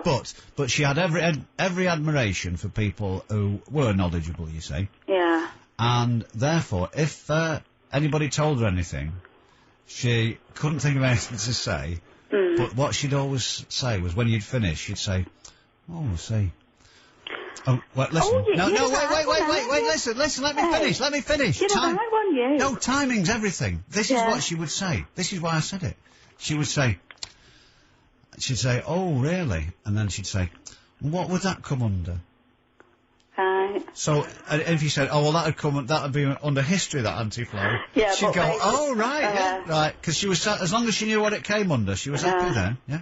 You're very polite, but sort of insulting. No, I'm not. I like the way you do it, James. No, I'm not. I'm telling you. I like the way you do it. I'm telling you. You cut you down, but you sort of do it in a polite way. Jane, I'm explaining how my Auntie Flo used to categorise things in order to be polite. I know. Exactly. If you said, that comes under astronomy, that Auntie Flo, she'd go... That comes under boring guff. Well, possibly, yeah, very likely. We did allow... And you know what I mean, don't you? We did have a separate You're not going to get anybody to ring up about that, are you? I don't know. You have. You're not, though, are you? It's just going to be sort of filed under nobody wants to know that. Right, well, listen, I'm just going to prove you wrong. Are you ready? I hope you bloody do. Right, well, I will. What, in that case, right. A pound bet. Right. Yeah? Yeah, what? A pound bet. A pound? Well, yeah. Right, what's the pound on? That somebody rings in, and I don't believe they will. Right, okay. Right, I want that bloody stamped down. I want you to say that. Right, that someone... You've got 3 million witnesses, yeah. And we've got all your details here on your file. Yeah. So I've got a file now, have I? Yeah. Oh, everybody. We have a file on everybody. Right. I will have that pound off you. I will have that, and I don't mind, Droylston. I don't mind. I can go that way home. Right. I'm sorry, I just don't believe that anyone's going to ring up about that. It's just something that niggles me. Right, if you've gone to sleep, leave it under the mat. No, I'll bloody be awake all night, I tell you. Right, okay then, okay. I'll be round. I'll be throwing stones at your window. Right, Gordon in Winsford, not with the immediate answer, but the answer is to hand, is it? Oh, right, okay. The Rent-A-Ghost answer is not very far away, so no. Gordon in Winsford is going to tell us about something entirely different, though, in a second.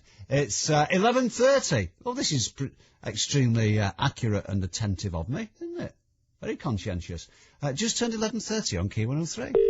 The James H. Reeve phone in on Key 103. She should be entitled to it no matter what the cost. She should be entitled to it on the NHS. With Stepping Stones. See steppingstonesintowork.info. I went to Glastonbury and I can't remember a thing. Glastonbury, bring it on! I must have been there. I'm covered in mud. The best festival in history! Now it's all coming back. Radiohead, Faithless, Morrissey, Primal Scream, Scissor Sisters, The Mud, The Mayhem, The Music. Solstice. It's a label, man. Glastonbury, the soundtrack to this year's 5-star Julian Temple film. On sale now. Thank you so much. That was brilliant. For zoos, theme parks, bouncy castles, places with sharks, bike hire, city farms. Got a problem? Just call.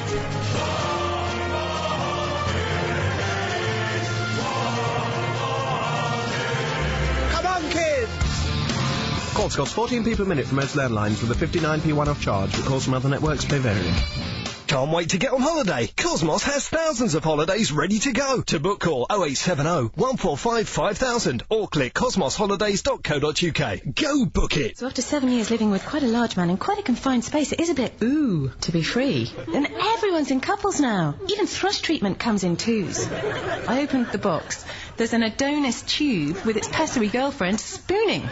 The pessary treats the cause of the infection and the cream cools the itching. Another happy couple working really well together. If they were people, he'd be a footballer and she'd probably be launching her own brand of fair trade knickers. Caniston Combi, pessary and cream. A perfect partnership. Available at pharmacies and supermarkets. Contains clotrimazole. Always read the label. You know running's good. And raising money, well, that feels great. But running and raising money? Now that's amazing. Running 10 kilometres for Cancer Research UK is a fantastic way to fundraise for the UK's leading cancer charity. Whether you're running because somebody close to you has been touched by cancer, or you just want to run and raise money at a spectacular venue, entry couldn't be simpler. To join us at Tatton Park on the 24th of September, visit cancerresearchuk10.co.uk. The Cancer Research UK 10K. Together, we will beat cancer. Hey, James, where are you? I'm in a service station. The traffic's awful. You got there quickly. I bought a new Vespa LX. It's perfect for nipping around. Oh, nice. Had a pay rise, have you? No, this Vespa's going to save me so much money. And with 2 years interest-free credit, I couldn't resist. The Vespa LX50 or 125 now available with 0% finance for 2 years until the end of August. For your nearest dealer, visit uk.vespa.com. Terms and conditions apply. Oh, gotta go, mate. The crowd's really growing, and that's just around my Vespa. The James H. Reeve phone in on Key 103. Call now on 0161 288 0103. I love it. Is she going to... Gordon! Yes, hello, James. In Winsford. Yes, correct. How are you, son? I'm very well, thank you, James. I won't ask you who you are. No, I'm sorry. I shouldn't have done it. I now realise that. What I'm ringing for, actually, is with regards to the query with the salt mine, which is in Winsford, not Northwich. Northwich never has had a salt mine. Oh, was it not?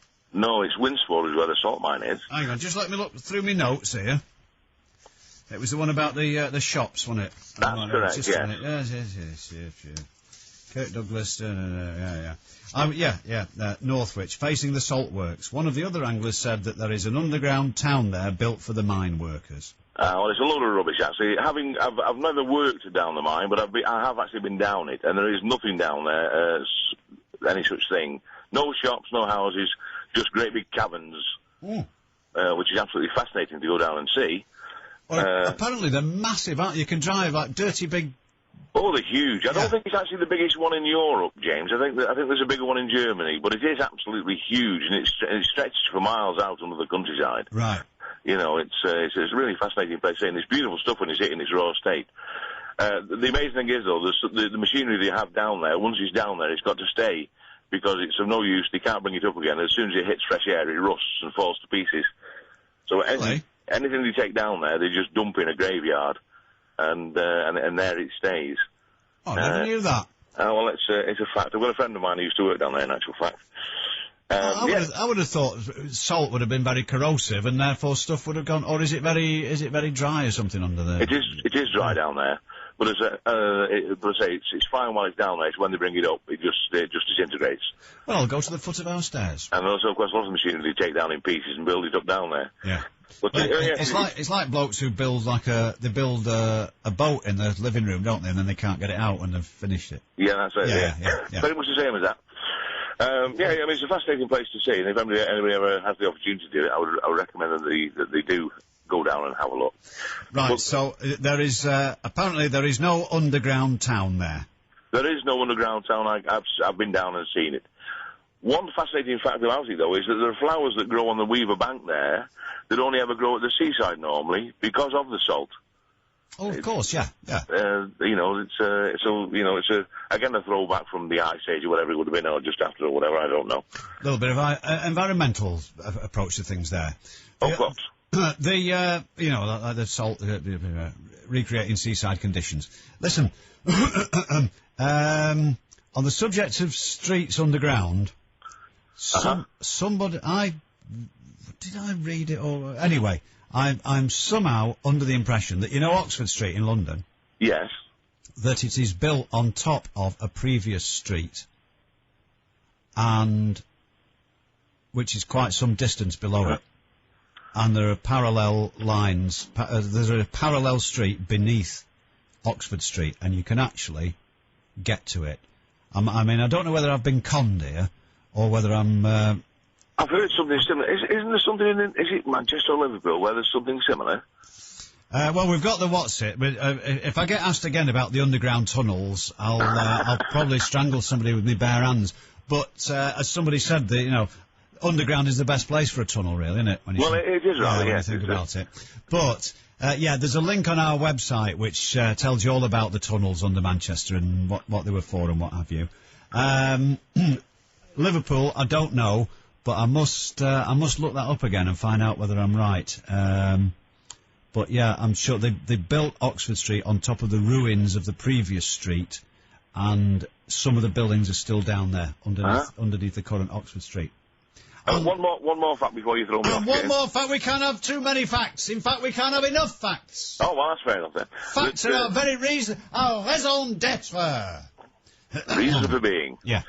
Yes, the mines were used in the last war. They were used for storing priceless documents and art and treasures and things like that. Oh, right. So they were put to some use in that time.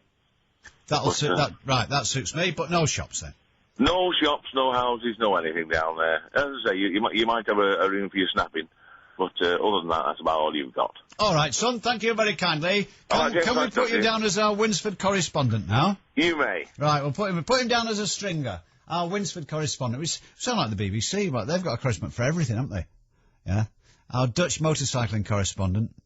Right. Anyway, Gordon, live from Winsford. Here's our Saline Solution correspondent, Gordon. From Winsford to Bury. And Andy's in Bury. Andy, you're on Key 103. Hiya. Hi, thank you. It's just your answer to Rent-A-Ghost, the Jester. And this will win me £1? It might not be right. It's, I think the answer's Mr. Magica. Is that right, do you think? Oh, I don't know. I know nothing. It is, I think it's Mr. Magica. Mr. Magica? Yeah. Right, you see, now, if you've got it wrong, another 100 people will ring in wanting an argument. Yeah, I know that. Yeah. Mr. Magica, I have to say, Rent-A-Ghost is a closed book to me. It's a long time ago, isn't it? Yeah, and I can't... my research has not covered that particular area. Mr. Magica, what was he? The Jester. The Jester with the sort of Van Dyke beard and the daft hat on. The daft hat? Yeah, you know what I mean, with the bells on end. Yeah. Oh, yeah, the Jester's... yeah. All right, then. Right, okay. Mr. Magica. Now, you see, I've got a feeling, if you're wrong, someone will ring in and say, oh, no, Mr. Magica was in such and such a thing, and then that'll set everybody off on that, you see. Yeah. But it's all grist to the mill, you know what I mean? It'll keep your show going, won't it? Keeps the needles up, that's the main thing. Thank you. Okay. Thank you very much. That was Andy and Barry. Mr. Magica, the Jester in Rent-A-Ghost. Might be, might not be. Oh. We have conflicting information coming on. Let's go to Droylsden. Jackie is in Droylsden. Jackie, you're on Key 103. Hello. Hello. Hello. Hello. I'm actually Jane's sister, who was the caller that started all this. Really? I am, yes. And the information that I have is he's called Timothy Claypole, was the court jester. Oh. That was his actual character name. Right. And now you see what you've done. Anyway, go on, yeah. Timothy Claypole. Yeah, and the actor's name was Michael Staniforth. And he actually wrote and performed the theme tune. Did he really? Mm. Honestly, tell me what Rent a Ghost was about, because it's one of those things. You remember a few years ago, Bagpuss was voted favourite kids programme of all time. I can't remember Bagpuss. I don't know. I don't know whether I was out of the country or something was happening, but I couldn't tell you one thing about Bagpuss. Well, we're not talking. It's a terrible admission for a man to make, isn't it? You know what I mean? On the first day, if it crops up, I'd have nothing to say on the subject. And the same thing applies to Rent a Ghost. I couldn't even begin to tell you what it was all about. The Ghost of Motley Hall, I'd be prepared to chance it on that. But Rent a Ghost, you'll have to tell me. Well, basically, from what I can remember, it was children's programme all about ghosts that kept popping up everywhere, and they were trying to set up their own business empire as ghosts, basically. And it was more like slapstick pantomime because of the pantomime horse, etc. I have to say I was a bit puzzled by I let it go at the time, but I was a bit puzzled by the mention of a pantomime horse. Because they're not generally considered to be particularly ghostly, are they? No, but basically, there's not a lot I can remember about it, so I just... right, so it doesn't matter. Look, Jackie. But I know I'm right. I'm definitely right. I'm familiar with the feeling.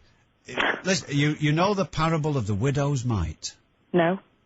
Not familiar with that. Right, well, it's in the Bible. Oh, right, yeah. Right. He dies in the end. Right. Sorry if I've spoiled it. Right. The widow's mite. Oh, it's a lovely parable, this. I understand this one.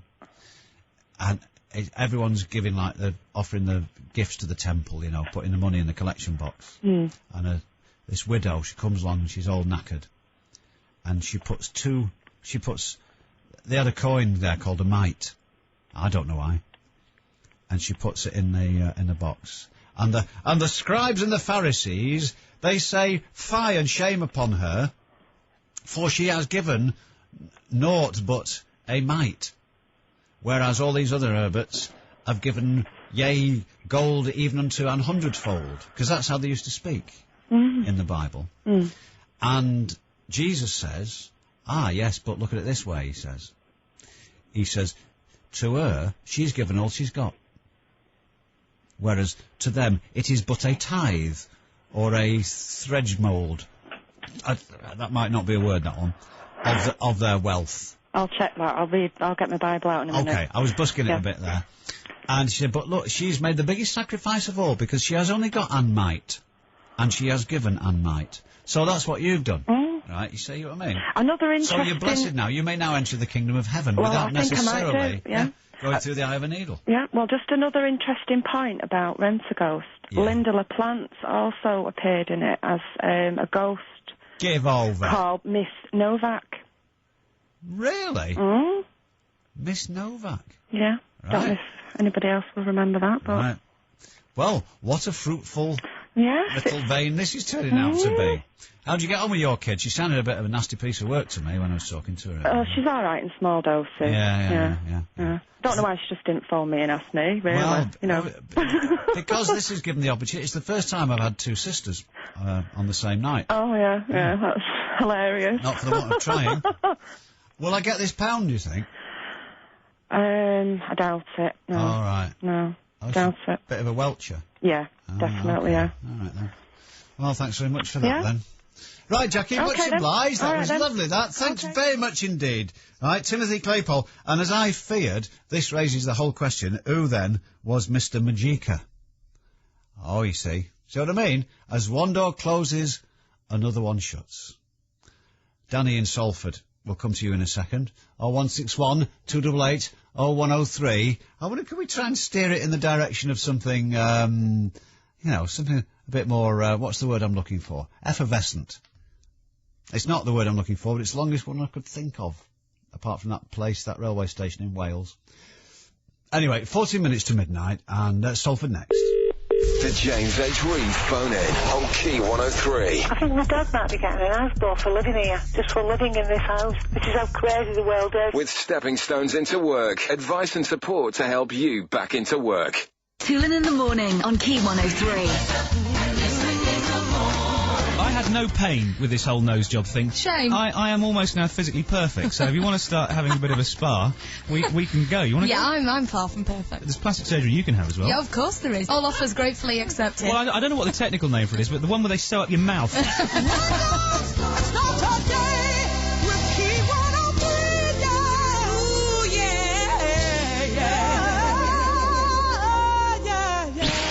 I went to Glastonbury and I can't remember a thing. Glastonbury, I must have been there. I'm covered in mud. the best festival in history. Now it's all coming back. Radiohead, Faithless, Morrissey, Primal Scream, Scissor Sisters, The Mud, The Mayhem, The Music. Solstice. It's a label, man. Glastonbury, the soundtrack to this year's 5-star Julian Temple film. On sale now. Thank you so much. That was brilliant. Sir, can I ask you about the train, please? Yes, mate. Straight on, then second left. Sorry, I meant, would you like to go from Manchester to Sheffield for just £10 return? What is this, some kind of joke? Oh, no, it's not a joke. I'm asking everyone. You should be ashamed of yourself. I don't understand. I do this for a living. Why drive yourself crazy when a great day out in Sheffield's as little as £10 returned by Central Trains when you book in advance? For tickets, details and conditions, go to centraltrains.co.uk or your local station. At least let me show you my credentials. Right, that's enough. Police! Isn't it unbelievable the way banks treat you? You pay in a cheque, and you have to wait Days before your bank Starts to credit your account with interest. waiting days. What's that all about? But not at Lloyds TSB. They're the first and only bank. To pay you interest. From the day you pay in. To the day your bills get paid. So if you use cheques, standing orders and internet banking... You could earn over 150 days more interest a year. If you're losing interest in your bank, switch to Lloyds TSB. Lloyds TSB, you first. Personal current accounts paying interest. Same day interest on up to £1,000 of cheques a day. Paid in over counters 9 a.m. to 4:30 p.m. weekdays. Let's be honest. We know you didn't turn on the radio for the ads. Nobody likes hard sell interrupting their favourite music. So, Kia Motors aren't going to waste their time waffling on in marketing jargon to try and convince you that their £9,995 Cerato Zap is the best buy in its class. Instead, they've set up a website at kia.co.uk/Zap, where you can see how it measures up against all its competitors and make your own mind up. So, relax and enjoy the rest of the show. I'm standing on a crumbling ledge, peering down into a gorge of self-doubt. And then Andrew catches hold of me and suddenly we're flying high above snow-capped peaks of happiness. When we get too giddy, we swoop down to restful fields of beautiful flowers, where we lie together until the end of the call. With free weekend calls and texts for Vodafone Pay As You Talk customers, where will your conversation take you? Use £5 Monday to Friday. Join in-store or call 2345 on Vodafone. Make the most of now. Excludes 08 and 09 numbers. Each call up to 60 minutes to any network. Fair use and conditions apply. The James H. Reeve phone in on Key 103. Call now on 0161 288 0103. Just before we go to Danny, there is something I'd like to mention here. Paul McLaughlin in Hattersley has sent me a message here, and he's not the first. This has been, the pressure's been building over the last few weeks about this thing called the Sounds of Hell, which is supposed to be sound recorded by some miners in Siberia or somewhere who lowered this microphone down a crevice and recorded all this screeching. Now, I've just been sent a link to a website. I also looked it up because a lot of people have been mithering, and I suspect they might be ganging up on me. will you play this? Now, a couple of things occur to me. First of all, if they'd got enough cable, enough flex, people don't call it flex these days, do they? To lower it down to record this, then we've got a good idea where hell is, if this is hell that they were recording. And the other thing is, there is one of these websites which debunks myths. And do you debunk a myth? Yes. And debunk, that's a curious word, doesn't it? Sound like getting somebody out of bed. Anyway, it said, yeah, this is one of the most popular urban myths flying around, that this took place. There is no evidence to suggest that any such thing took place. So we will look into it, because I know you like your mysteries, I know you like your conspiracy theories and all this sort of thing. So we will look into it, but we'll treat it, obviously, we will treat it with our usual forensic scepticism. Danny in Salford. Come on the wireless then, Danny. Hi, James. How are you doing? Hiya. Right, I'm going to help you out with Arthur Millwood. Arthur Millwood? Yeah, he was a 19th century vicar from Salford. Yeah. He come out of Salford Cathedral. He used to live in the lodgings next to the Fisherman's Hut and the old ship pub at Chapel Street. Chapel Street. Oh! Do you know the top end of Chapel Street near the old telecommunication building? Yeah. Near the old Flyer Market. And he used to live there. And he used to help the kids a lot in Salford in them days, money-wise, and put them up in his lodgings and what have you. Right. This would be the ship that would be near somewhere opposite the Flatiron. Flatiron Market, where the Black Lion pub is now. The old ship, it's not there now. Right. Of course, what's there now? The Premier Lodge Hotel. Yeah, that would make sense. But the old ship, and that's where Arthur Millwood's from. So Arthur Millwood was a charitable 19th century vicar. Yeah. And he come out of Salford Cathedral. Before that, it was St Joseph's in Odsall. Right. I just phoned my mum on this. She works in the Natural History Museum, Peel Park, Salford. Oh, brilliant! So, I can't say anything about John Lester, you know. He's not very well documented, that. Right, well, I mean, there should be somebody who knows. I was talking about the Peel Park thing. Yeah. And I couldn't remember the name of the street in there. Larkhill. Larkhill. Is it still there? Yeah, of course it's still there. Right. I was there yesterday. Right. Well, that's where I saw, in the chemist window, the packet of blood and stomach pills. Oh, you're right as well. Right, yeah. A lot of them shops down there, you know, it's a shame. They're actually from Rochdale. A lot of the fixtures and fittings in there, like the pub. Really? And yeah, they're actually from Rochdale pubs over that end, so... Right. Not a lot of it's actually from Salford, believe it or not. Well, yeah, no, but I suppose it's, the idea is it's just, it's generic, isn't it? That's the, that's the idea. Still a nice place, but I know that's a definite Arthur Millwood. I used to live on there for about 12 years as well. Oh, right. So there we are. He was a clergyman who did good work amongst the downtrodden, the great unwashed of Salford in the 19th century. Yeah, it's not very well documented, but I know the Salford pub books, 1 to 3, Roy Bullock and Tony Flynn. Right. The authors. It's documented in there. Of course, that's where he's saying he lived in lodgings at the Fisherman's Hut. Right. And the old ship. So he was just a charitable clergyman, really. Right. I remember the ship being there because me great uncle worked at a place called Hurst, Ibbotson and Taylor. Right. Which were, I think they were an electrical firm or something, but they were on that roll, but it's all gone now, isn't it, now? Yeah, it's all gone now, yeah. Well, can I say something to you, Danny? I am much obliged to you. Yeah, I've been sat here, it's been doing me head and stuff, I've got a phone. Well, that's the object of the exercise, you see, to get on your nerves. I'll try and find out John Lester tomorrow and give you another bell. Eh? I'll try and find out about John Lester tomorrow. Oh, sorry, yeah. Right, sorry, I was distracted then. Yeah, but no, I don't know anything about John Lester at the moment. Okay, but I'm sure my mother will tell me when she goes back to work. That's your homework then? That's it, that's my homework for tonight. And I bet, I don't know how many, what the turnover's like at Larkhill, but I have to say I've not been for a long, long time. But I bet a lot of people don't know that there's this street. No, did you? Which is, there's Victorian stuff, but there's also sort of medieval stuff. Yeah, well, it's just been refurbished as well. Has it really? And now they've got all the sounds in there now. They'll take regards all the old horse hooves and what have you. Oh, so right, it's really realistic, yeah. All the oil lampoons going. Brilliant, like the Viking one at York.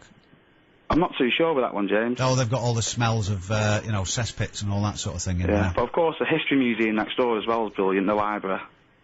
Oh, I've not been there for ages. Oh, I must do that. They've got over 50,000 photos of our old Salford and what have you. It's amazing.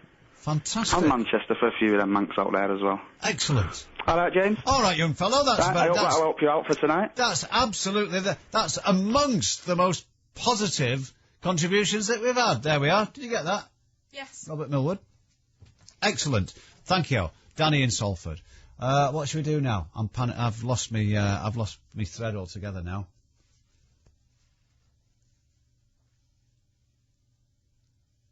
Hey. Right. Okay then. Okay.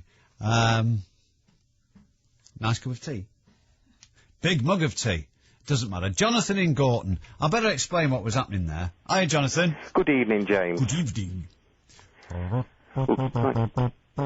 Alfred Hitchcock presents. Yes. Yes, I'd like to talk about Gorton, the origin of the name Gorton. Gorton, yeah. Gorton, yes. Like many, I would have gone along with the bloody battle theory, you know, gore, blood and Tom settlement, but I can put an alternative. Go on, then. Gore is an Anglo-Saxon word. It means mud or damp ground. And, of course, the Ton is the settlement town. Right. And the name Gorton, it first appeared, or the Gorton, what's now in Manchester, it first appeared in a list of townships in 1237 for tax purposes, because they were all liable to pay, I think it was 1/30th of the produce. I think that was the name of the tax. The 30th. It's funny, we were mentioning tithing earlier. A tithe, yeah. Yeah. So. Which is a tenth, isn't it, a tithe? That's right, yeah. Just to go off on a bit of a tandem here. Yeah. You know, the expression, you know, North Riding, East Riding and West Riding? Yeah. Right. You know why there isn't a South Riding? South Riding? Was that a TV programme? There was yes. Set in a mythical South Riding. Ah. But do you know why? You could have had a South Riding, but you'd have had to drop one of the others. Do you know why? A riding is a third, is it? Is the right answer. Ah. So you could only have 3. Yeah, but Brilliant. of course, in modern day, post-1974, there's a South Yorkshire and a West Yorkshire. Oh, yeah. But they're not ridings. Not like the old ridings. Not the historical counties. Not like a proper riding. No. Because Jackie, you like a proper riding, don't you? I love a proper riding. Yeah, they're nice. Yeah. I'm sorry, where were we? Oh, yeah, Gorton. So you reckon it's nothing to do with blood and gore? Not necessarily. Well, Jonathan. Hiya, Jackie. Hiya. I've got an email here on the same subject. Want to hear it? Yes, please. It's from Lee, also in Gorton. Oh. And he says, about the year 1920, a battle took place between the invading Danes and the Saxons. Yeah. When the former were rooted on Winning Hill. The stream running through the township was discoloured with blood, hence the name Gore Brook, from which the town Goretown is derived. Gorton. This statement is explicit and definite and apparently fully worth of what? Can't speak. No. Fully worthy. Bit of a disadvantage in this game. Gore Brook runs through the township today and through the centre of Sunnybrow Park, situated between Henk Street and Knutsford Road. Yeah, there you go. Can relate to that. Well, hang on, let's just draw a few threads together here. Because, you can be in on this as well, Jonathan. Yeah. Because, technically, you've heard the expression blood and gore. Oh, yeah. Well, if gore means blood, why would you say blood and gore? I'll tell you for why. I'm just remembering this now. Go on. Gore actually means flesh. Blood and gore. Gore, yeah. Yeah, right. As in gory. Well, gory, yeah, it doesn't mean bloody, it means big gobs fleshy. Of flesh on it. Yeah. Right? Now, there is a nickname for stage blood. Is Kensington Gore. Oh, right. Are you with me, Jonathan, on this one? Yes, right? yes. However, that is just like a joke nickname, because the original Kensington Gore is actually a street. Right. Ah. So, gore must mean, what did you say it meant? Marshy land or something like that? Yeah, sort of damp ground. Muddy. then we might be on the right track here. Ah. And the gore might be a red herring. Which is next. Yeah, we did red herring the other week. Right, I've got you there. Right. Well, that sounds pretty feasible, that. Yeah. What about the Dane Town and the Dane Bank and all that sort of thing? Would you go along with that? Yes. Well, there's a ditch to the south of Gorton. Some of it still exists around Mellon's playing fields. Right. And it was a big earthenwork. I think it stretched from Flixton to, it went all round Manchester. I think there's some evidence of it. It's called the Nico Ditch. And it was dug, around the 5th century to keep the Danes out. Right. There was a theory that all the men of Manchester built about 6 feet of it, but I mean in one day. But I don't really go along with that. I think it would mean that the population of Manchester ran into tens of thousands then. But which it didn't at the time, did it? No. No. But there's evidence anyway. It's still there. It used to form. I think it was like the boundaries. Well, the boundaries of some townships around Manchester, but the Nico Ditch or Nico Ditch, I'm not sure how you pronounce it. Oh, hey, this is good stuff. Because I've looked at the Dane law. Oh yes. I've seen several maps illustrating how far the Dane law extended, how far east it extended, and there are all varying descriptions of it, different opinions on it, and I can only, in some of them, the Danelaw extended into Lancashire and Cheshire, and in others it didn't, and in others it was like intermittent. So never really got to the bottom as to what sort of Danish influence there was on the northwest of England. If you go into Yorkshire, you get lots of, I mean, they're very sort of, the names of towns and what have you, are very sort of Scandinavian sounding, whereas you don't tend to get it to the west of the Pennines, which makes me think they didn't penetrate very far into this neck of the woods, but different maps give different versions of it. But that's most enlightening, old scout, that. I am more than grateful to you. Been a pleasure and a privilege, James. And may I bestow the traditional blessing upon you. Oh, can we get on with it, may the skin of your arse never cover a tom-tom. I thank you. No, I mean that. I thank you all. Right. Have we time for what's it? No, not yet. Oh, no, we haven't. We've got a few moments in hand before the next item. Right, relax now, stand down, because we're going to the Jackie desk for an email, or the email desk for Jackie. The first from Dave. I really don't know what's happening. Frankly. Regarding John Lester. John Lester, yeah? Okay. Dave in New Moston says he was also a former mayor of Salford from 1954 to 1955. Really? Yeah, he wants to know, does he win a prize for that information? No, he just gets the good wishes and a rise in esteem. Get to hear your name on the radio. Yeah. Yeah. Hi, James. I get £1 off her, though, don't I? Yeah, Jane, yeah. This is also from Jane, actually, but another one in Wigan. She says, hi, James, that TV series of Ian McShane was The Fantastic Journey. They were all trapped in the Bermuda Triangle, and they were all still there 13 episodes later. You can't get out of it, you see. Well, no. No. Don't you disappear once you go into the Bermuda Triangle? You can do, yeah. Okay. I did some research, says Dave, and can confidently reveal that Arthur Millwood was mayor of Salford between 1937 and 1938. Wait a minute, he's supposed to have been a vicar in the 19th century. This is all very confusing. It is. I think this has caused a conservatory. Yeah. I don't know what's going on there. Right, we'll have to match that up. I just read them out, you know. Run it through the computer. I don't decide. Oh, no, it's not your job to exercise any critical faculty, is it? Bob says, Michael Staniforth, who played Timothy Claypole in Rentaghost, died in 1987. Right. For your information. Mr. Staniforth? Yes. Right, that's an unusual name. Well, not part of the country that comes from. Anyway, just thinking out loud. Have I missed something? No. Oh. Because there used to be a big company called Staniforth Williams or something, a big PR company. I don't know whether they're still going. Oh. Boris Karloff was a cousin of Quentin Crisp. This is from Jason in Crumpsall. Oh, right. The Lost Continent is on double hammered DVD with a reptile, both from 1966. Timothy Claypole, the jester in Rent a Ghost, was called Michael Staniforth. Yeah. And he died of AIDS in 1987. An actor with AIDS? Yeah. I'm not having that. What's, well, when was The Sound of Music then? Oh. That must have been before he started doing monster films. Eric.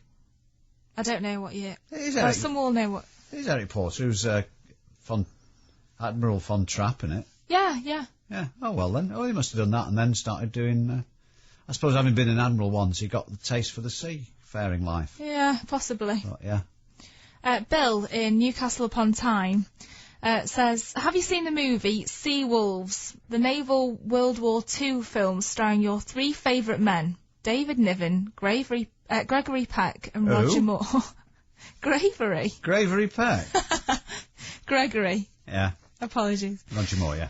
Now, if you look carefully in the film, there's a very bad piece of editing, because in one scene, the movie camera sways gently away from the set, and there you see street life of 1981, the year in which it was made. You see the buildings, people, cars and fashion, the location set, wherever it was, but it wasn't Goa, because that comes later on in the film. Regards, Bill.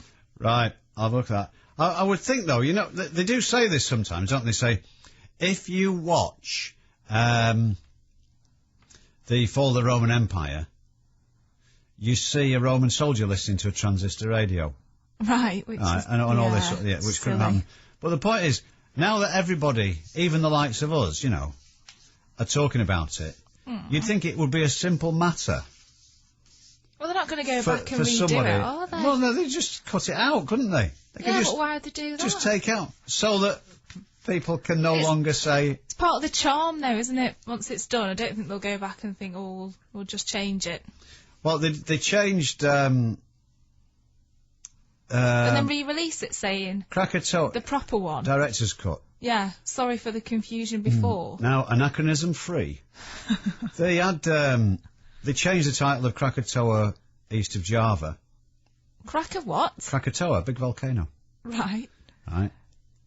Because Krakatoa east of Java is, in fact, west of Java. So rather than change it, they just call it volcano. Well, yeah, makes more sense. See, now that's the way to do it, isn't it? Then you're not inviting trouble then. You know what I mean? Yeah. But that film that was out at Christmas, that Joyeux Noël, the film about the Christmas truces in 1914. Oh, I saw it so many times. It's one of those films that you just watch again and again, isn't it? You'll get a thick ear if you carry on like this. There was a model... There was a 1915 machine gun in that. Right. Wouldn't have been there at Christmas 1914. Okay. How do you always manage to bring up World War One in relation to any subject? Well, as a matter of fact, we do have an inquiry here because, as you might remember, and it may have slipped into my own conversation, that the 1st of July was the... Yes? Go on. 90th anniversary of the opening day of the Battle of the Somme. Did you mention that, though, James? I may have skirted round the subject. I can't remember. But listen to this. Ooh. You know, that's a little broadcasting trick you'll pick up now. Being able to belch but talk your way through Disguise it, yeah. But you brought attention to it afterwards. Yeah, well, that was just for... my benefit. For amusement only. Yeah. Instruction. Oh, listen. Jason in Didsbury sent us this. He says, not for me to doubt your opinions on Field Marshal Haig, Douglas Haig. Now, as you know, there's a big row going on because, and honestly, it's just raging backwards and forwards. I can imagine. As to whether he was a callous, incompetent, bungling idiot or a general who did the job that he was... a field marshal, did the job that he was asked to do. And what side are you falling on? Well, I am now... Well, I'll tell you what's been happening, you see. With the anniversary cropping up, a couple of years ago, somebody came out with the old claptrap of he sent men to march towards machine guns and all the rest of it. Right. And I wrote a lengthy response, I bet, which was published in the Independent newspaper. Okay. Pointing out that it is hardly the way to win a war, is it, to send your men marching towards machine guns because they will get killed. Yeah. Okay. Right. And the idea is to get the other men marching towards your machine guns. Yes. Right, which is exactly what the Germans did at Verdun. Right, okay. Right. But the Germans had the better idea of getting the French to sacrifice themselves pointlessly on something of symbolic but no military value whatsoever. And it worked. Right, so go on. But they had a much more callous attitude. Anyway, so I wrote this letter pointing out the fact that, as I think I might have mentioned on the 1st of July, Haig was panic-stricken because he didn't want to attack at all because his men weren't trained. I remember you mentioning this. Yeah. So he tried to postpone it for as long as possible, but the French and Lloyd George said, you've got to, otherwise the game's up. So he did. They compromised. And his tactics were designed to keep losses to an absolute minimum. It went wrong. But anyway, now suddenly, people writing, somebody wrote in the paper at the time, a lot of people are trying to tell you that Haig knew what he was doing, but no, he wasn't. Lions led by donkeys is exactly what it is. And of course, this is all kicked off now. And somebody said, don't you think it's a bit snidey that we're all suddenly saying this revisionism is taking place, and we're all... Did you use the word snidey? No, I was paraphrasing that. I can communicate at all levels. Can you? Yeah.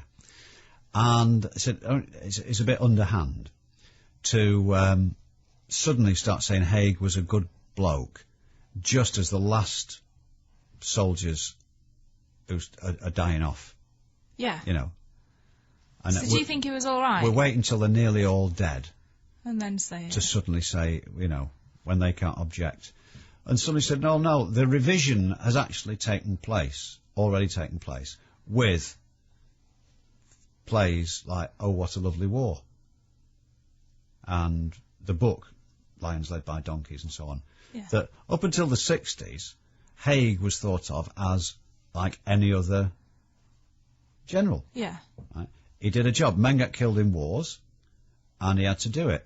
Yeah. Then suddenly in the 60s, everyone turned on him and said he was a career-minded, he was an ambitious fool who thought nothing of sending men to their deaths. And that became the way of thinking about Haig. Yeah. Whereas previously, he'd not been thought of. So who decides which one he is then? Well, the wheel is now turning full circle, but the people who prefer the version which has been popular for the last 30 or 40 years are saying that we shouldn't change our view of him. Whereas some people are saying, well, no, it's you who've got the wrong view of him. So change it. Yeah, but when you look at it, Haig won the bloody war. He won the war, which was what he was asked to do. Right. So he was all right then, wasn't he? A lot of men got killed. He did not waste lives, not intentionally, not deliberately, because that does not win you wars. Most people will recognise that. You win wars by killing the other lot. And so, how many letters have you written then? What, in my life? No, on this subject. Many. Have you? Yeah. I'd just like to keep it ticking over, you know what I mean? But anyway, the point of this inquiry is this. I bet you started off the row, didn't you? No, it was, I tell you it was the comedian Mark Steele. Comedian? Comedian. Who wrote this article in the Independent. Not very funny. Well, no, but he seems to feel that he's a sort of a comic historian. But what he did was trot out the accepted view of Haig. Yeah. Without actually doing a lot of thinking about it or research into it. Okay. Like the journalist at the Daily Mail. Very, yeah. So, anyway, Jason in Didsbury says, would you afford me the liberty of telling me what source material you rely on to form this opinion, so that I may research these myself and test your theories? Right, and I'll do that for you, Jason. You can read a book called by Gordon Corrigan, called Mud, Blood and Poppycock, or I think in June this year, Field Marshal Haig's private diaries and letters were published. And they were published, I think it's just called Haig, and one of the editors is his name's something Sheffield. But it's true that he conspired in order to advance himself. He curried favour with the royal family. He'd got no time for Lloyd George, but all this was because he felt that he could win the war. He had more chance of winning the war than Kitchener, who really, although you see him in all the recruiting posters and everything, by the time the First World War got really serious, Kitchener was pretty much discredited and really a figurehead. And it was General Sir John French who was actually running the British Army. And they were all killed by the time the Somme came around. So we had to start from scratch there. So, thank you. In answer to your inquiry, Jason, went off on one a bit there, but I don't care. It's interesting. Even though you might not realise that. Yeah. Gordon Corrigan, Mud, Blood and Poppycock. There are many biographies of Haig, and the most recent one is his diaries, a collection of his diaries and letters. It's just called Haig. I can't remember the names of both editors, but one of them is called something, his surname is Sheffield. Right. That should be enough for you by now, shouldn't it? Good. Right, I'm going to have a little bit of a breather now. Oh, do you know, I love being on my hobby horse, because I love being able to speak with such towering authority. Obviously not just on this matter, but on a great many. But with this one in particular. Thank you. Have a listen to this, then I might, we'll either talk to a hillman or we'll do some tidying up. I don't know, really. James H. Reeve on Key 103, brand. The James H. Reeve phone in on Key 103. I've just lost the words. She must have been so desperate to do that, to kill her own child as well. With stepping stones into work, advice and support to help you back into work. Key 103's £25,000 triple play. Alison Pickering in Cosad. Yeah. You are.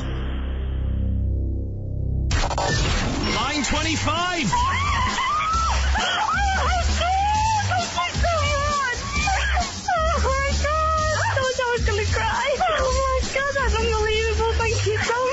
I've been waiting for this for months. Thank you! Key 103's £25,000 triple play. On the only radio station big enough to give away £25,000. Keep listening for more chances to win all summer long. On Key 103. Floor Fillers Club Classics. The #1 album. 57 tracks on 3 CDs. 18 #1s. It's the only classics album you need.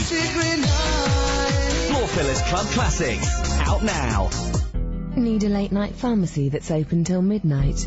Now your local Boots the Chemist at Trinity Street Retail Park Bolton is open for dispensing prescriptions and over-the-counter medicines every night until midnight from Monday to Saturday, and during the day from 10 till 4 Sundays.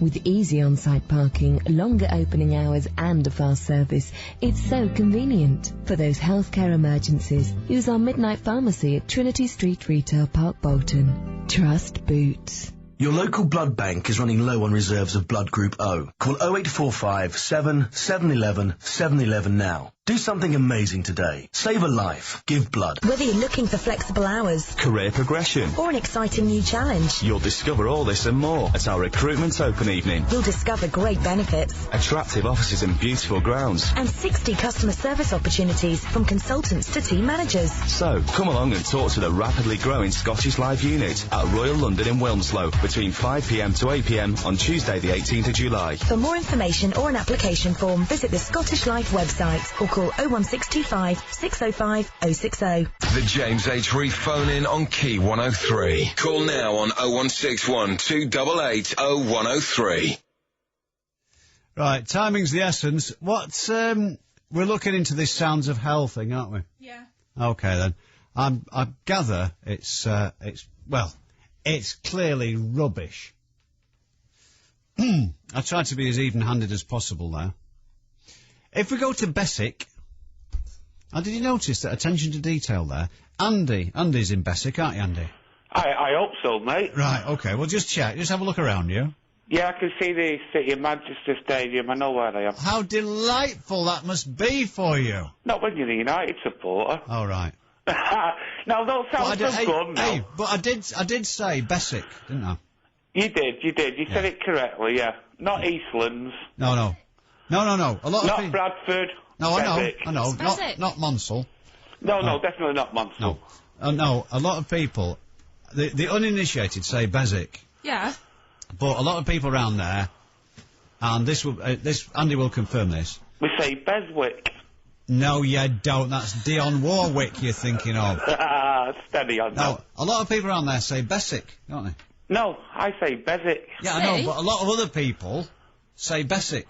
Oh, I don't know. You've been talking to, James. Oh, Bessickians. Beswickians? Yeah, that's what they're called. No, they're not. Yes, they are. I've looked it up. Anyway, Andy. Right then, what it is, James, I was looking up the word muggins before in my dictionary. Yay! Right. Now, it's got slang for simpleton. Yeah. And like that lady said before, a children's game of cards. I never knew that. And also, game of dominoes in which each end is to multiply by 5. Right? Now, underneath it... Hang on. Yeah, that's like 5s and 3s, isn't it? Yeah, but it doesn't mention 3s and 5s there. Okay. It just mentions multiples of 5. Okay. Right, now underneath it is a Muggletonian. A Muggletonian? Right, yeah, so I thought, well, I'll see if that explains muggins anymore. Right. Now what it is, now read what it says here. Yeah, I like this. A member of an English religious sect founded by Lodowick Muggleton. Who? Lodowick Muggleton. Brilliant.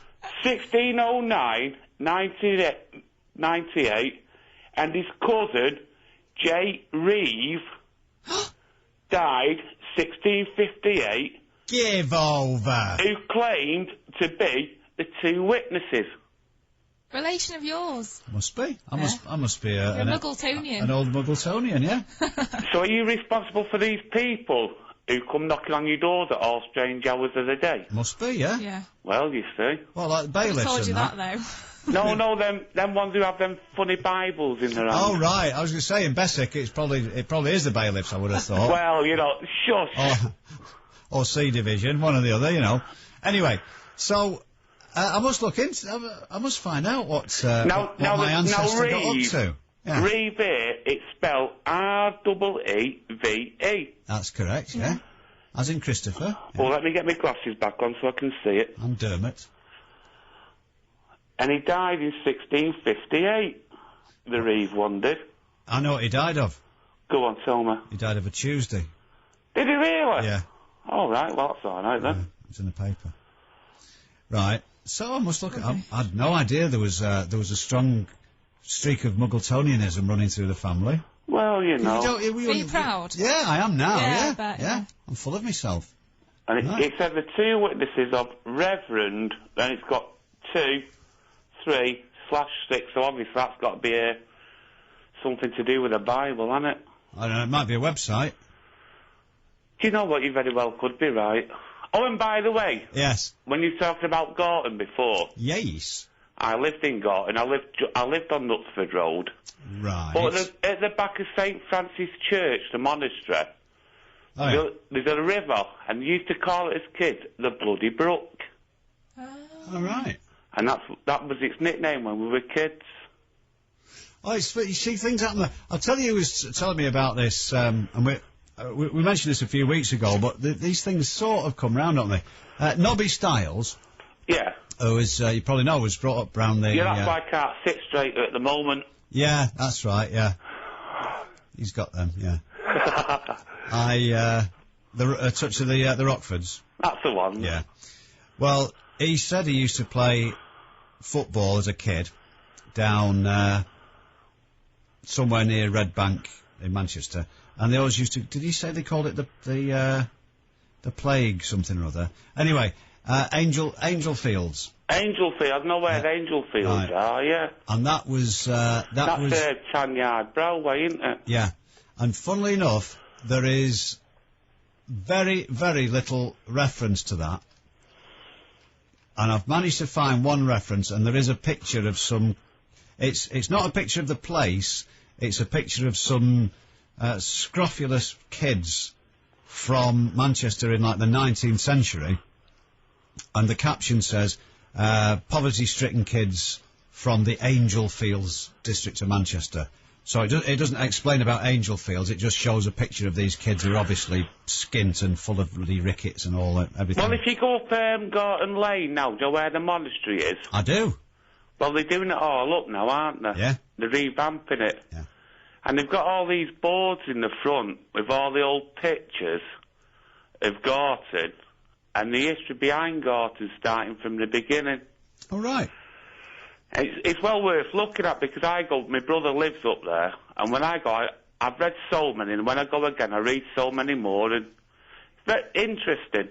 Well, I might do that actually, because well, I nip that way to get to Stockport, and also it's only a stone's throw from the city of Manchester, from the mighty city of Manchester Stadium. So I might nip in there and have a look round. I'll tell you what, the next time you go into the game, come round and have a brew. Oh, that'd be lovely, that. I'll make it personally for you. It's proper milk, isn't it? Eh? You've got proper milk, not Stera. I'll have to nick it off next door's doorstep. Oh, but of course, yeah. Can I come too? You certainly can, Jackie. You can have a cream cake. Out of my Manchester United mug.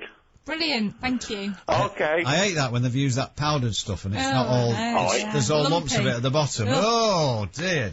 Great, now that's when you know you've had a good cup of tea. Oh, that's appalling. You see now, James, you're spoiled. Oh, no, I'm very pampered. I'm very 21st century. I'm a baby boomer, you see. Yeah. Thank you, that was very kind, that, Andrew. Thank you very much indeed. I can't find the words to express my gratitude, so I won't bother. There's some other stuff come through here, which is of varying degrees of usefulness. What have we got here? James, play Misty for me. Well, I'm not starting that. What have we got here? Benny in Crumpsall says, "Hi, James, how's Jackie for Crows tonight?" Well, I've been trying to get her to lean over so I can have a glance, without being spotted. But, I tell you what, it was a whopper, I tell you. Absolutely. Now then, Nigel in Moston said, Grenta Ghost. It was a programme from my youth. It was about an agency for rubbish ghosts. In other words, they failed to be scary during their tenure. They had failed to be scary during their tenure at other haunting sites. The idea was that they would do the job properly if they were given a second chance, and they could rest in peace thereafter. Oh, interesting. The Claypole character you're on about was a medieval court jester and was a small bloke with a beard, and he waved a little stick with an effigy of himself on the end of it. Yeah, like the Joker in a pack of cards, yeah. He looked a bit like Graham Norton with a beard, and was equally unfunny, even to a child. Mr. Majika was a character, a wizard or some such, in a series of children's books my lad read a couple of years ago. He's 11 now, so these books were aimed at the 7 to 9 age bracket. Okay, Nige, I am very grateful to you for that piece of information, but we have an alternative Majika view approaching shortly. Something about how to hypnotise yourself on the internet. Okay, I'm not getting involved in that.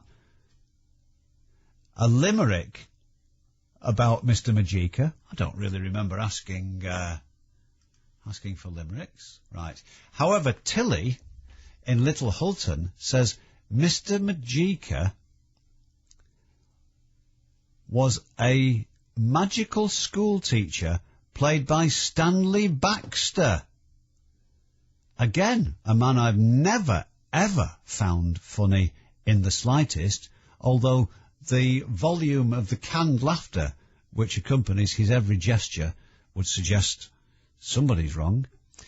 Yeah, Mr. Majika, a Stanley Baxter magical school teacher from 1988. This is all that my dad, John Poole, could remember. I hope you don't mean that's all he can remember.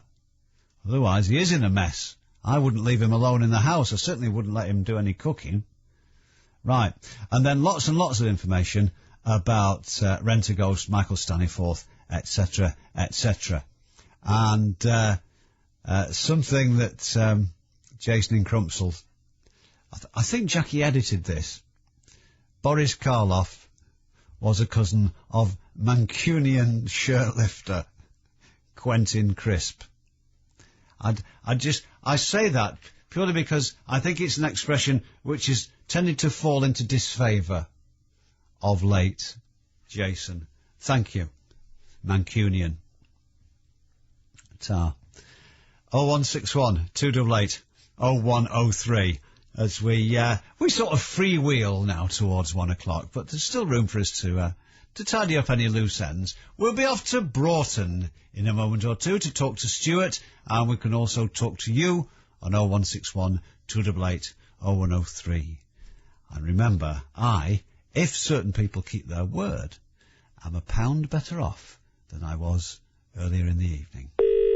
The James H. Reeve phone-in on Key 103. That's kids for you these days. They don't stick to the laws anymore. They don't bother with them because they're not scared of the police. They're not scared of the government. With stepping stones into work, don't let disability stop you working. Can't wait to get on holiday. Cosmos has thousands of holidays ready to go. To book, call 0870 145 5000 or click cosmosholidays.co.uk. Go book it. Whether you're looking for flexible hours, career progression, or an exciting new challenge, you'll discover all this and more at our recruitment open evening. You'll discover great benefits, attractive offices and beautiful grounds, and 60 customer service opportunities from consultants to team managers. So, come along and talk to the rapidly growing Scottish Live unit at Royal London in Wilmslow between 5 p.m. to 8 p.m. on Tuesday the 18th of July. For more information or an application form, visit the Scottish Life website or call 01625 605 060. The James H. Reeve phone-in on Key 103. Call now on 0161 288 0103.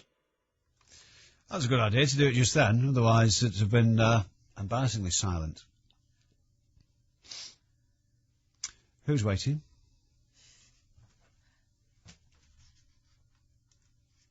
Ah, good. Stuart in Broughton. Look, that was a shambles. Stuart in Broughton, you're on Key 103. Yes. Stuart. James. Incidentally, I have had a quick peek, and Jackie's nose is okay on the left-hand side. I've no idea what you're speaking about. She's got no bogies up there tonight. Ah, right. No danglers. No. She had a hanging Harry of impressive proportions. I do remember. I was listening at the time, yeah. That's right. But it wasn't me that was on the phone to you at the time. No, it's all right. It doesn't have to be. Not to worry. No, right. No. Couple of things. Oh, yeah, do you know Rent-A-Ghost? Well, I do now. I'm absolutely certain that Roy Barraclough was in it as the landlord who was in charge of the sort of Rent-A-Ghost people. And he was known as Cobbledick. Because they were medieval ghosts, they called him the Cobbledick. Really? Yeah. Cobbledick? Cobbledick. Do you know? That was his character name, Roy Barraclough. Well, is it Roy Barraclough, the fellow who used to be behind the bar in Coronation Street? Yeah. Yeah, that's him, yeah. Well, unless you count Jack Duckworth. He was the Cobbledick in Rent-A-Ghost. Do you know, that's extraordinary, because... Because, now I was just thinking, I don't think she's still here now, but we used to have a colleague called, her surname was Cobbledick. Fantastic. As you can imagine, and she was, she was a woman as well, so That's almost as good as being a Muggleton, isn't it, James? I suppose it is, really. I've never... Cobbledick. I must look into that.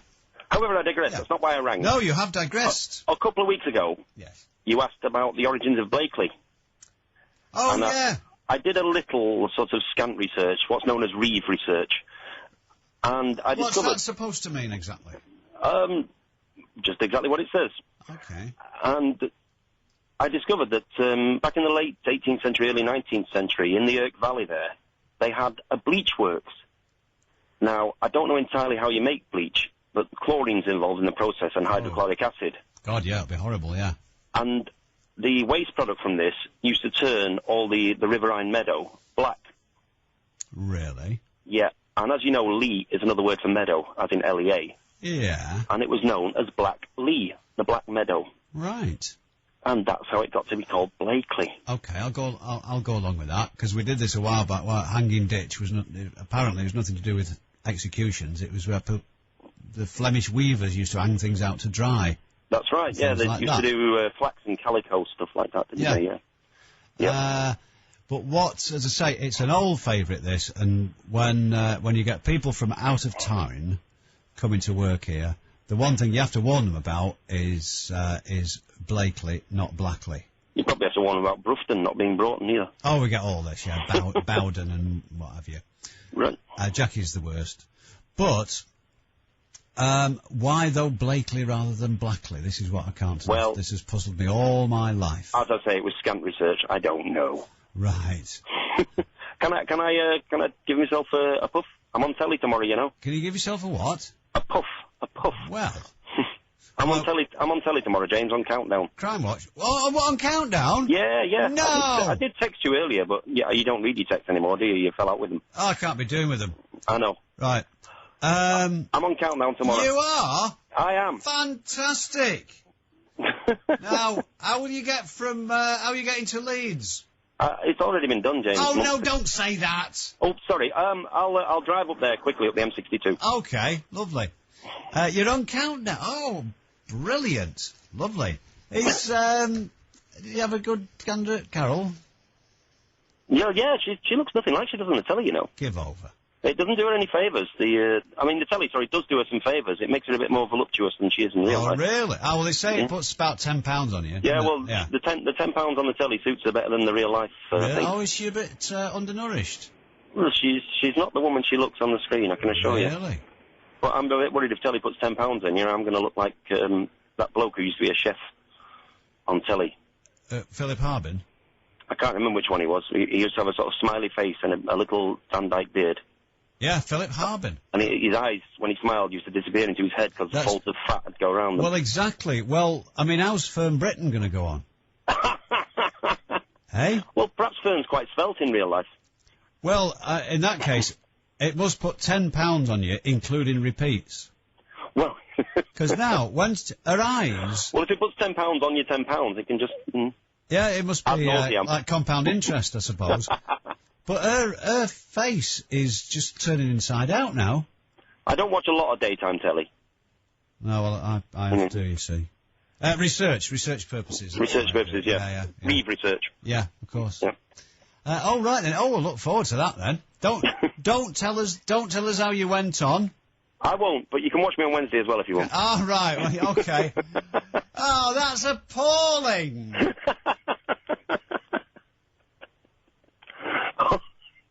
Bye for now.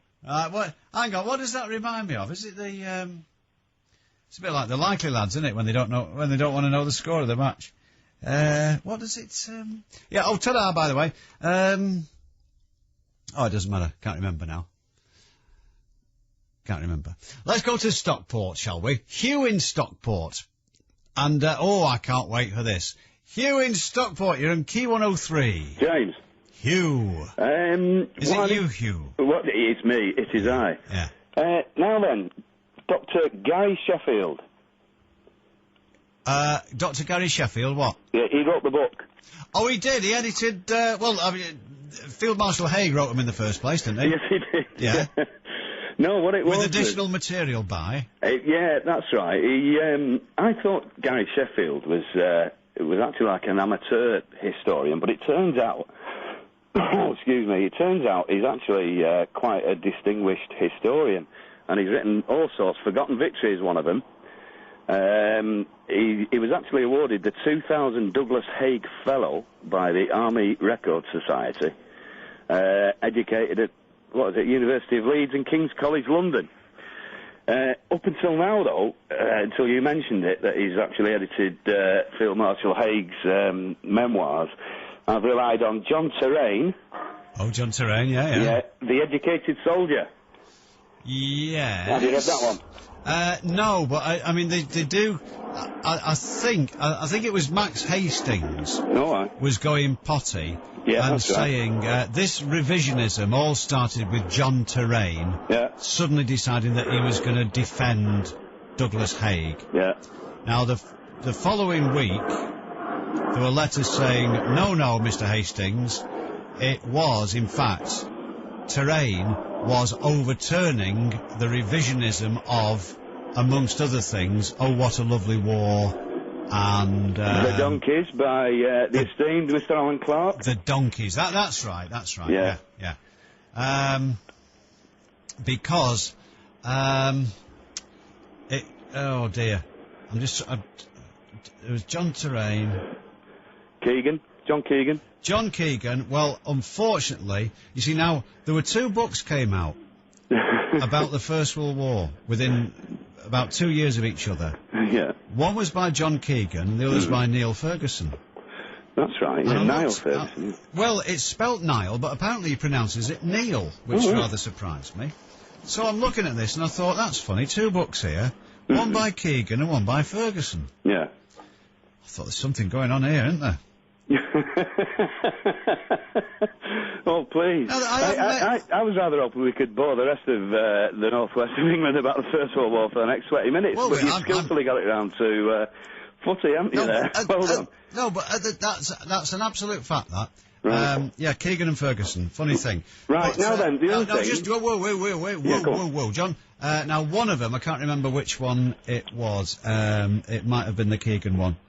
I had to write to the publishers and correct him, and I was explaining this to Jackie only the other night, and she said, "Did you really? Please tell me more." Yeah, that's right. Just like she said when I rang up and said I want to speak about the First World War. Yeah, that's right. She said, "Oh, great." Oh yeah, that's it. Yeah, fantastic. Listen. No, don't. I had to write to the publishers and correct Mr. Keegan on a number of important points about his, in particular, his the passages where he touches on the deployment of tanks. Oh, right. I'm afraid he made a number of errors. One of them, frankly, schoolboy. Which was? Renault FT-17 tanks in action in April 1917. That didn't happen. Didn't happen. March 1918. 18, yeah. Yeah, that's right. Yeah. So, I'm surprised. A bit of a howl of that, really, wasn't it? What? Bit of a howl of that for so distinguished an author. Well, you'd think so, wouldn't you? Yeah. You'd think so. Yeah. Now then, listen, I could ramble on all night about this, but the other thing is the Nico Ditch. The Nico Ditch? Yeah. Okay, yeah. Now... I've never heard of this. This is a belter, this. Yeah, if you go into Platt Fields... Oh, yes. You know, near the church? Yeah. There's a section of about, probably only about 20 feet of it, but there's a little plaque on there saying this is the last remaining part of the actual Nico Ditch. Do you know, I've often seen, well, I used to go past it on the way to Main Road, obviously. That's it, absolutely. And I first saw it, I mean, I'm from Whalley Range originally. Right. And used to watch the match and all the rest of it. Play out in Plattfields occasionally, and it was actually my dad who said, have you ever seen this? And there's a plaque there, and I think it says that the ditch is about 9th century. Excuse me. Really? Yeah, but not 5th. Did you say 5th or 6th then? I didn't say anything. But not before, when he was on about... Was it you going on about it, or somebody else rang up? No, it was a Hillman telling us about it. Right. But it would 9th century. That would tie in with the Danelaw and all that sort of thing, wouldn't it? Yeah. But I do remember reading that this ditch actually covered pretty much most of South Manchester. Right. And then I was thinking, well, hang on a minute, who are they trying to keep out? Probably people from North Manchester. No, it's sort of skirted all the way around what is now Fallowfield, Withington. Yeah. Well, not Didsbury, but, that sort of area. But a segment that was only in the southern part of what is now the city of Manchester. Right. And I was getting a bit confused because I thought, hang on, the Danish would have come in from the east, wouldn't they, from Yorkshire? You would have thought so, unless, although of course they, obviously they had a major presence in Dublin and I think the Isle of Man, so they might have sneaked up and surrounded us. But as I say, I looked at several maps, and I don't think there was a great deal of precision in where the Danelaw started and finished. So they all show varying degrees of Scandinavian penetration. Yeah. Yes. Yeah, and you've got films about that as well, haven't you? I have got one or two, actually. Funnily enough. Yeah, well, listen, next time you're in Plattfields, have a look. Is it called, I think that church is St Mary's, is it? I can't remember, great big spire. Yeah, that's right. That's where Stan Gibson's memorial funeral was held. Was it really? Yeah. Well, how do you spell this, Nico Ditch? Because I must find out more. Nico. That's it, is it? Yeah, so that's why it's Nico. Right. Doesn't matter really, does it? Right. But there's a little plaque there. That immediately makes me think of photocopiers. Why would that be? Hey? I think you're just going off on one there, James. Cameras, yeah. Yeah, listen, what I'm going to do now, thanks very much for that. Bit of information about Old Sheffield and Nico, and what I'm going to do now is hand the phone back to my eldest who needs to speak to her boyfriend. Oh, right, well, he's not here. No, I know, yeah. Oh, I see what you mean, right. Yeah. Okay. Oh, I can read between the lines, yeah, I've got the phone, right. Right. Hang on. Good night, God bless. Good night. Right, bye-bye. Good night. This is Glenn Miller saying good night from Marion and all the gang. Thank you all. Right, oh, there we are, Dr. Gary Sheffield. I must look more at that. Yeah, Haig. It's Haig's personal diaries. Thank You're very busy, aren't you? He was full of stuff there. I'll have to book a week off, I think, to catch up on all my reading. I'm so busy. Oh, there's so much. It's like, do you know what it's like, having a mind like this? It's like, Father Christmas's suck. In a way, but you know, like a charity shop, when, on a Monday morning, there's all stuff piled up on the step. Yeah. And they've not had a chance to sort it and put it in the, and iron it. It's a bit like that. And it goes cheap. Well, yeah, but to a good home, usually. It's, to those less fortunate. That need it most. Yeah, which is what I try and do. Yeah. So I've got a bit of a backlog at the moment, which I can't shift. It's really piling up, is it? It certainly is. So the Nico Ditch, I must look into that. Right, Dr. Gary Sheffield. Was there anything else? No, I think we've covered. I've covered every eventuality. Right. Is there any more? Have you carried out investigations into the Screaming Dead or whatever it's called, the Sounds of Hell? Well, do you want to have a go at playing it? Yeah. Does it? Have you not given it a preamble? Once over. Yeah. I didn't get a chance. Okay. Is it going to work? Because I don't think we could do with another embarrassing malfunction. Well, pass me that, and I'll have a go. Right. The theory is, actually, I'm doing this from memory.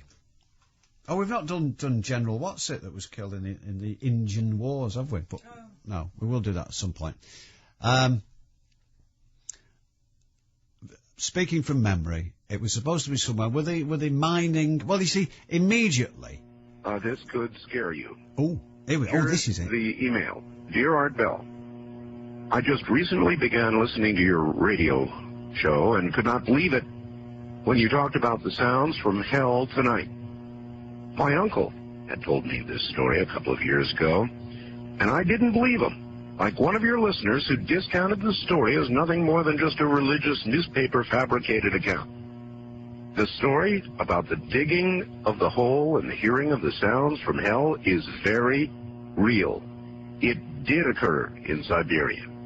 Oh, I didn't. My uncle collected videos and audio tapes and so forth on the paranormal, supernatural. He passed away fairly recently, but he would have loved your show. He let me listen to one of the audio tapes that he had on the sounds from hell in Siberia, and I copied it. He received his copy from a friend who worked at the BBC. It took me a while to find it tonight, but attached is that sound from my uncle's tapes. It's not the greatest quality, but the sounds are there. I was very hesitant to send you this, as the sound bothers me to listen to. I'd suggest that if you do play it on the program, warn listeners in advance so they may have the option of turning the radio off for 30 seconds while it plays. You have to switch it off. It has always haunted me. To those who discounted the Siberia Sounds from Hell story, it is true, and I, for one, wish it wasn't. Rick, listening from Chicago. And so I submit now the cleaned, a better copy to you, and I warn you, what you're about to hear is very disturbing indeed.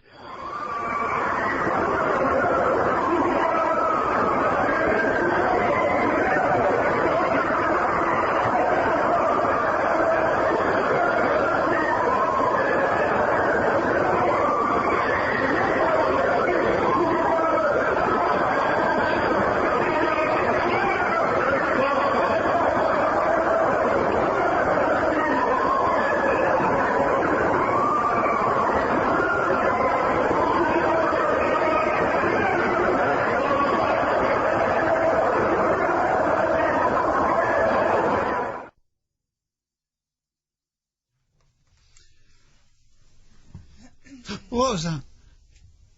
Sounds like they recorded a fairground. That sounds like Saturday night on Deansgate, isn't it, really? Rubbish. Yeah. Well, that was that. Who was that geezer? I was going to do a big build-up to that, but the equipment sort of went off on its own, didn't it, really? He was all we needed.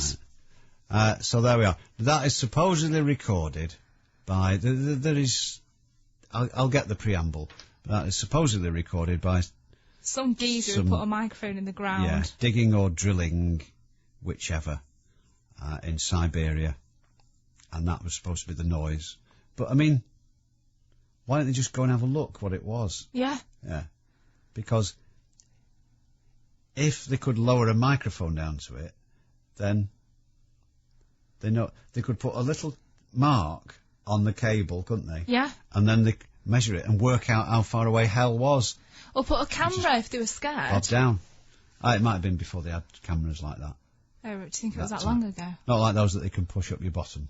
Oh, right. To look for things. Yeah. Yeah. Right. Well, I'm for one, I'm terrified. Okay, then. Right. Nightmares tonight for me. But in the right circumstances, if you're, say, living alone in...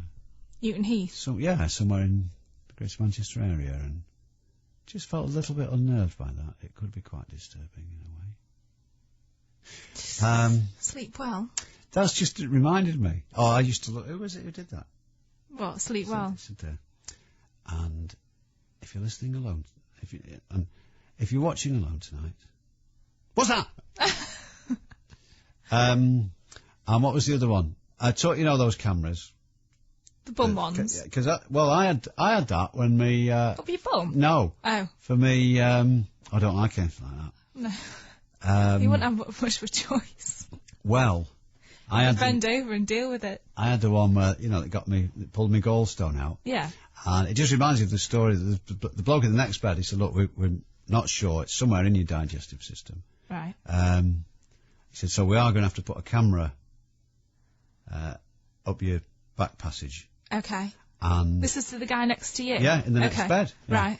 And he said, and down your throat. What, both at the same time? Oh, no, he said, any questions? He said, he said, can you do me throat first? He said to him. What did it feel like? What? It down your throat? It felt like that, of course. Yeah. Did they not put you under? No, yeah, they put me under a supervision order. No, I was, they apparently, they sedate you, which is different from anaesthetising you. Right. And then they put a thing on like Hannibal Lecter.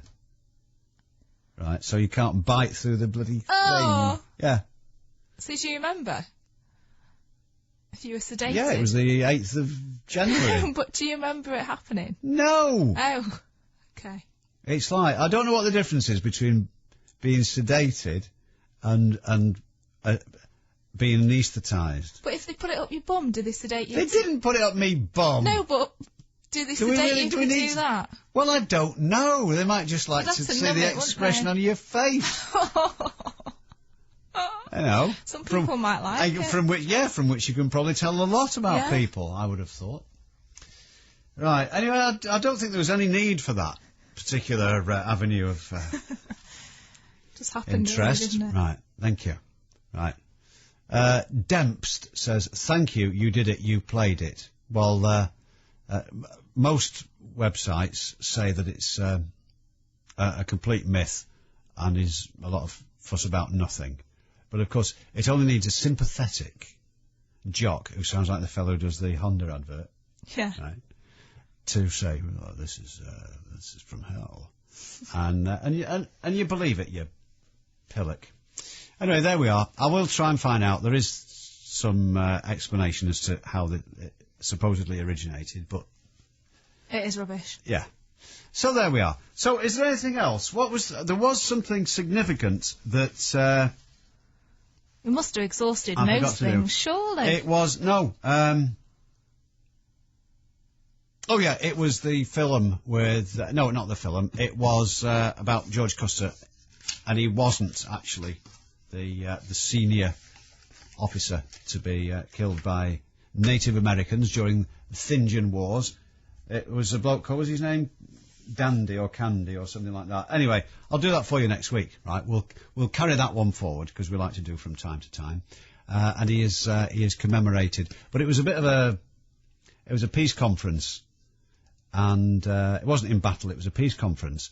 And they'd supposedly, the Modoc Indians and the American military were supposed to be having a peace conference, but both sides were secretly armed themselves. Oh, so it not went, very peaceful. No. So it went off, and he was seen off, but there we are. So that's all we can tell you for the time being. Thank you very much indeed. I mean, that was all right tonight, actually, I thought, wasn't it? I think we hit the right spot. Yeah. Have you been busy? Oh, yeah. Are you drained? I am. All right. Okay. Well, I've got to go and home via Droylsden tonight to collect that £1. I won't sleep tonight after that. After the sounds of hell? Yeah. Right. What do you think I care? No. Not in the slightest. Absolutely right. Time for us to kick it in the head for 21 hours, and we'll return at 10 p.m. this evening with whatever else has cropped up. I'm sure the human race will have come up with something to distract us during the day. Hour of non-stop music coming up after the 1 o'clock news.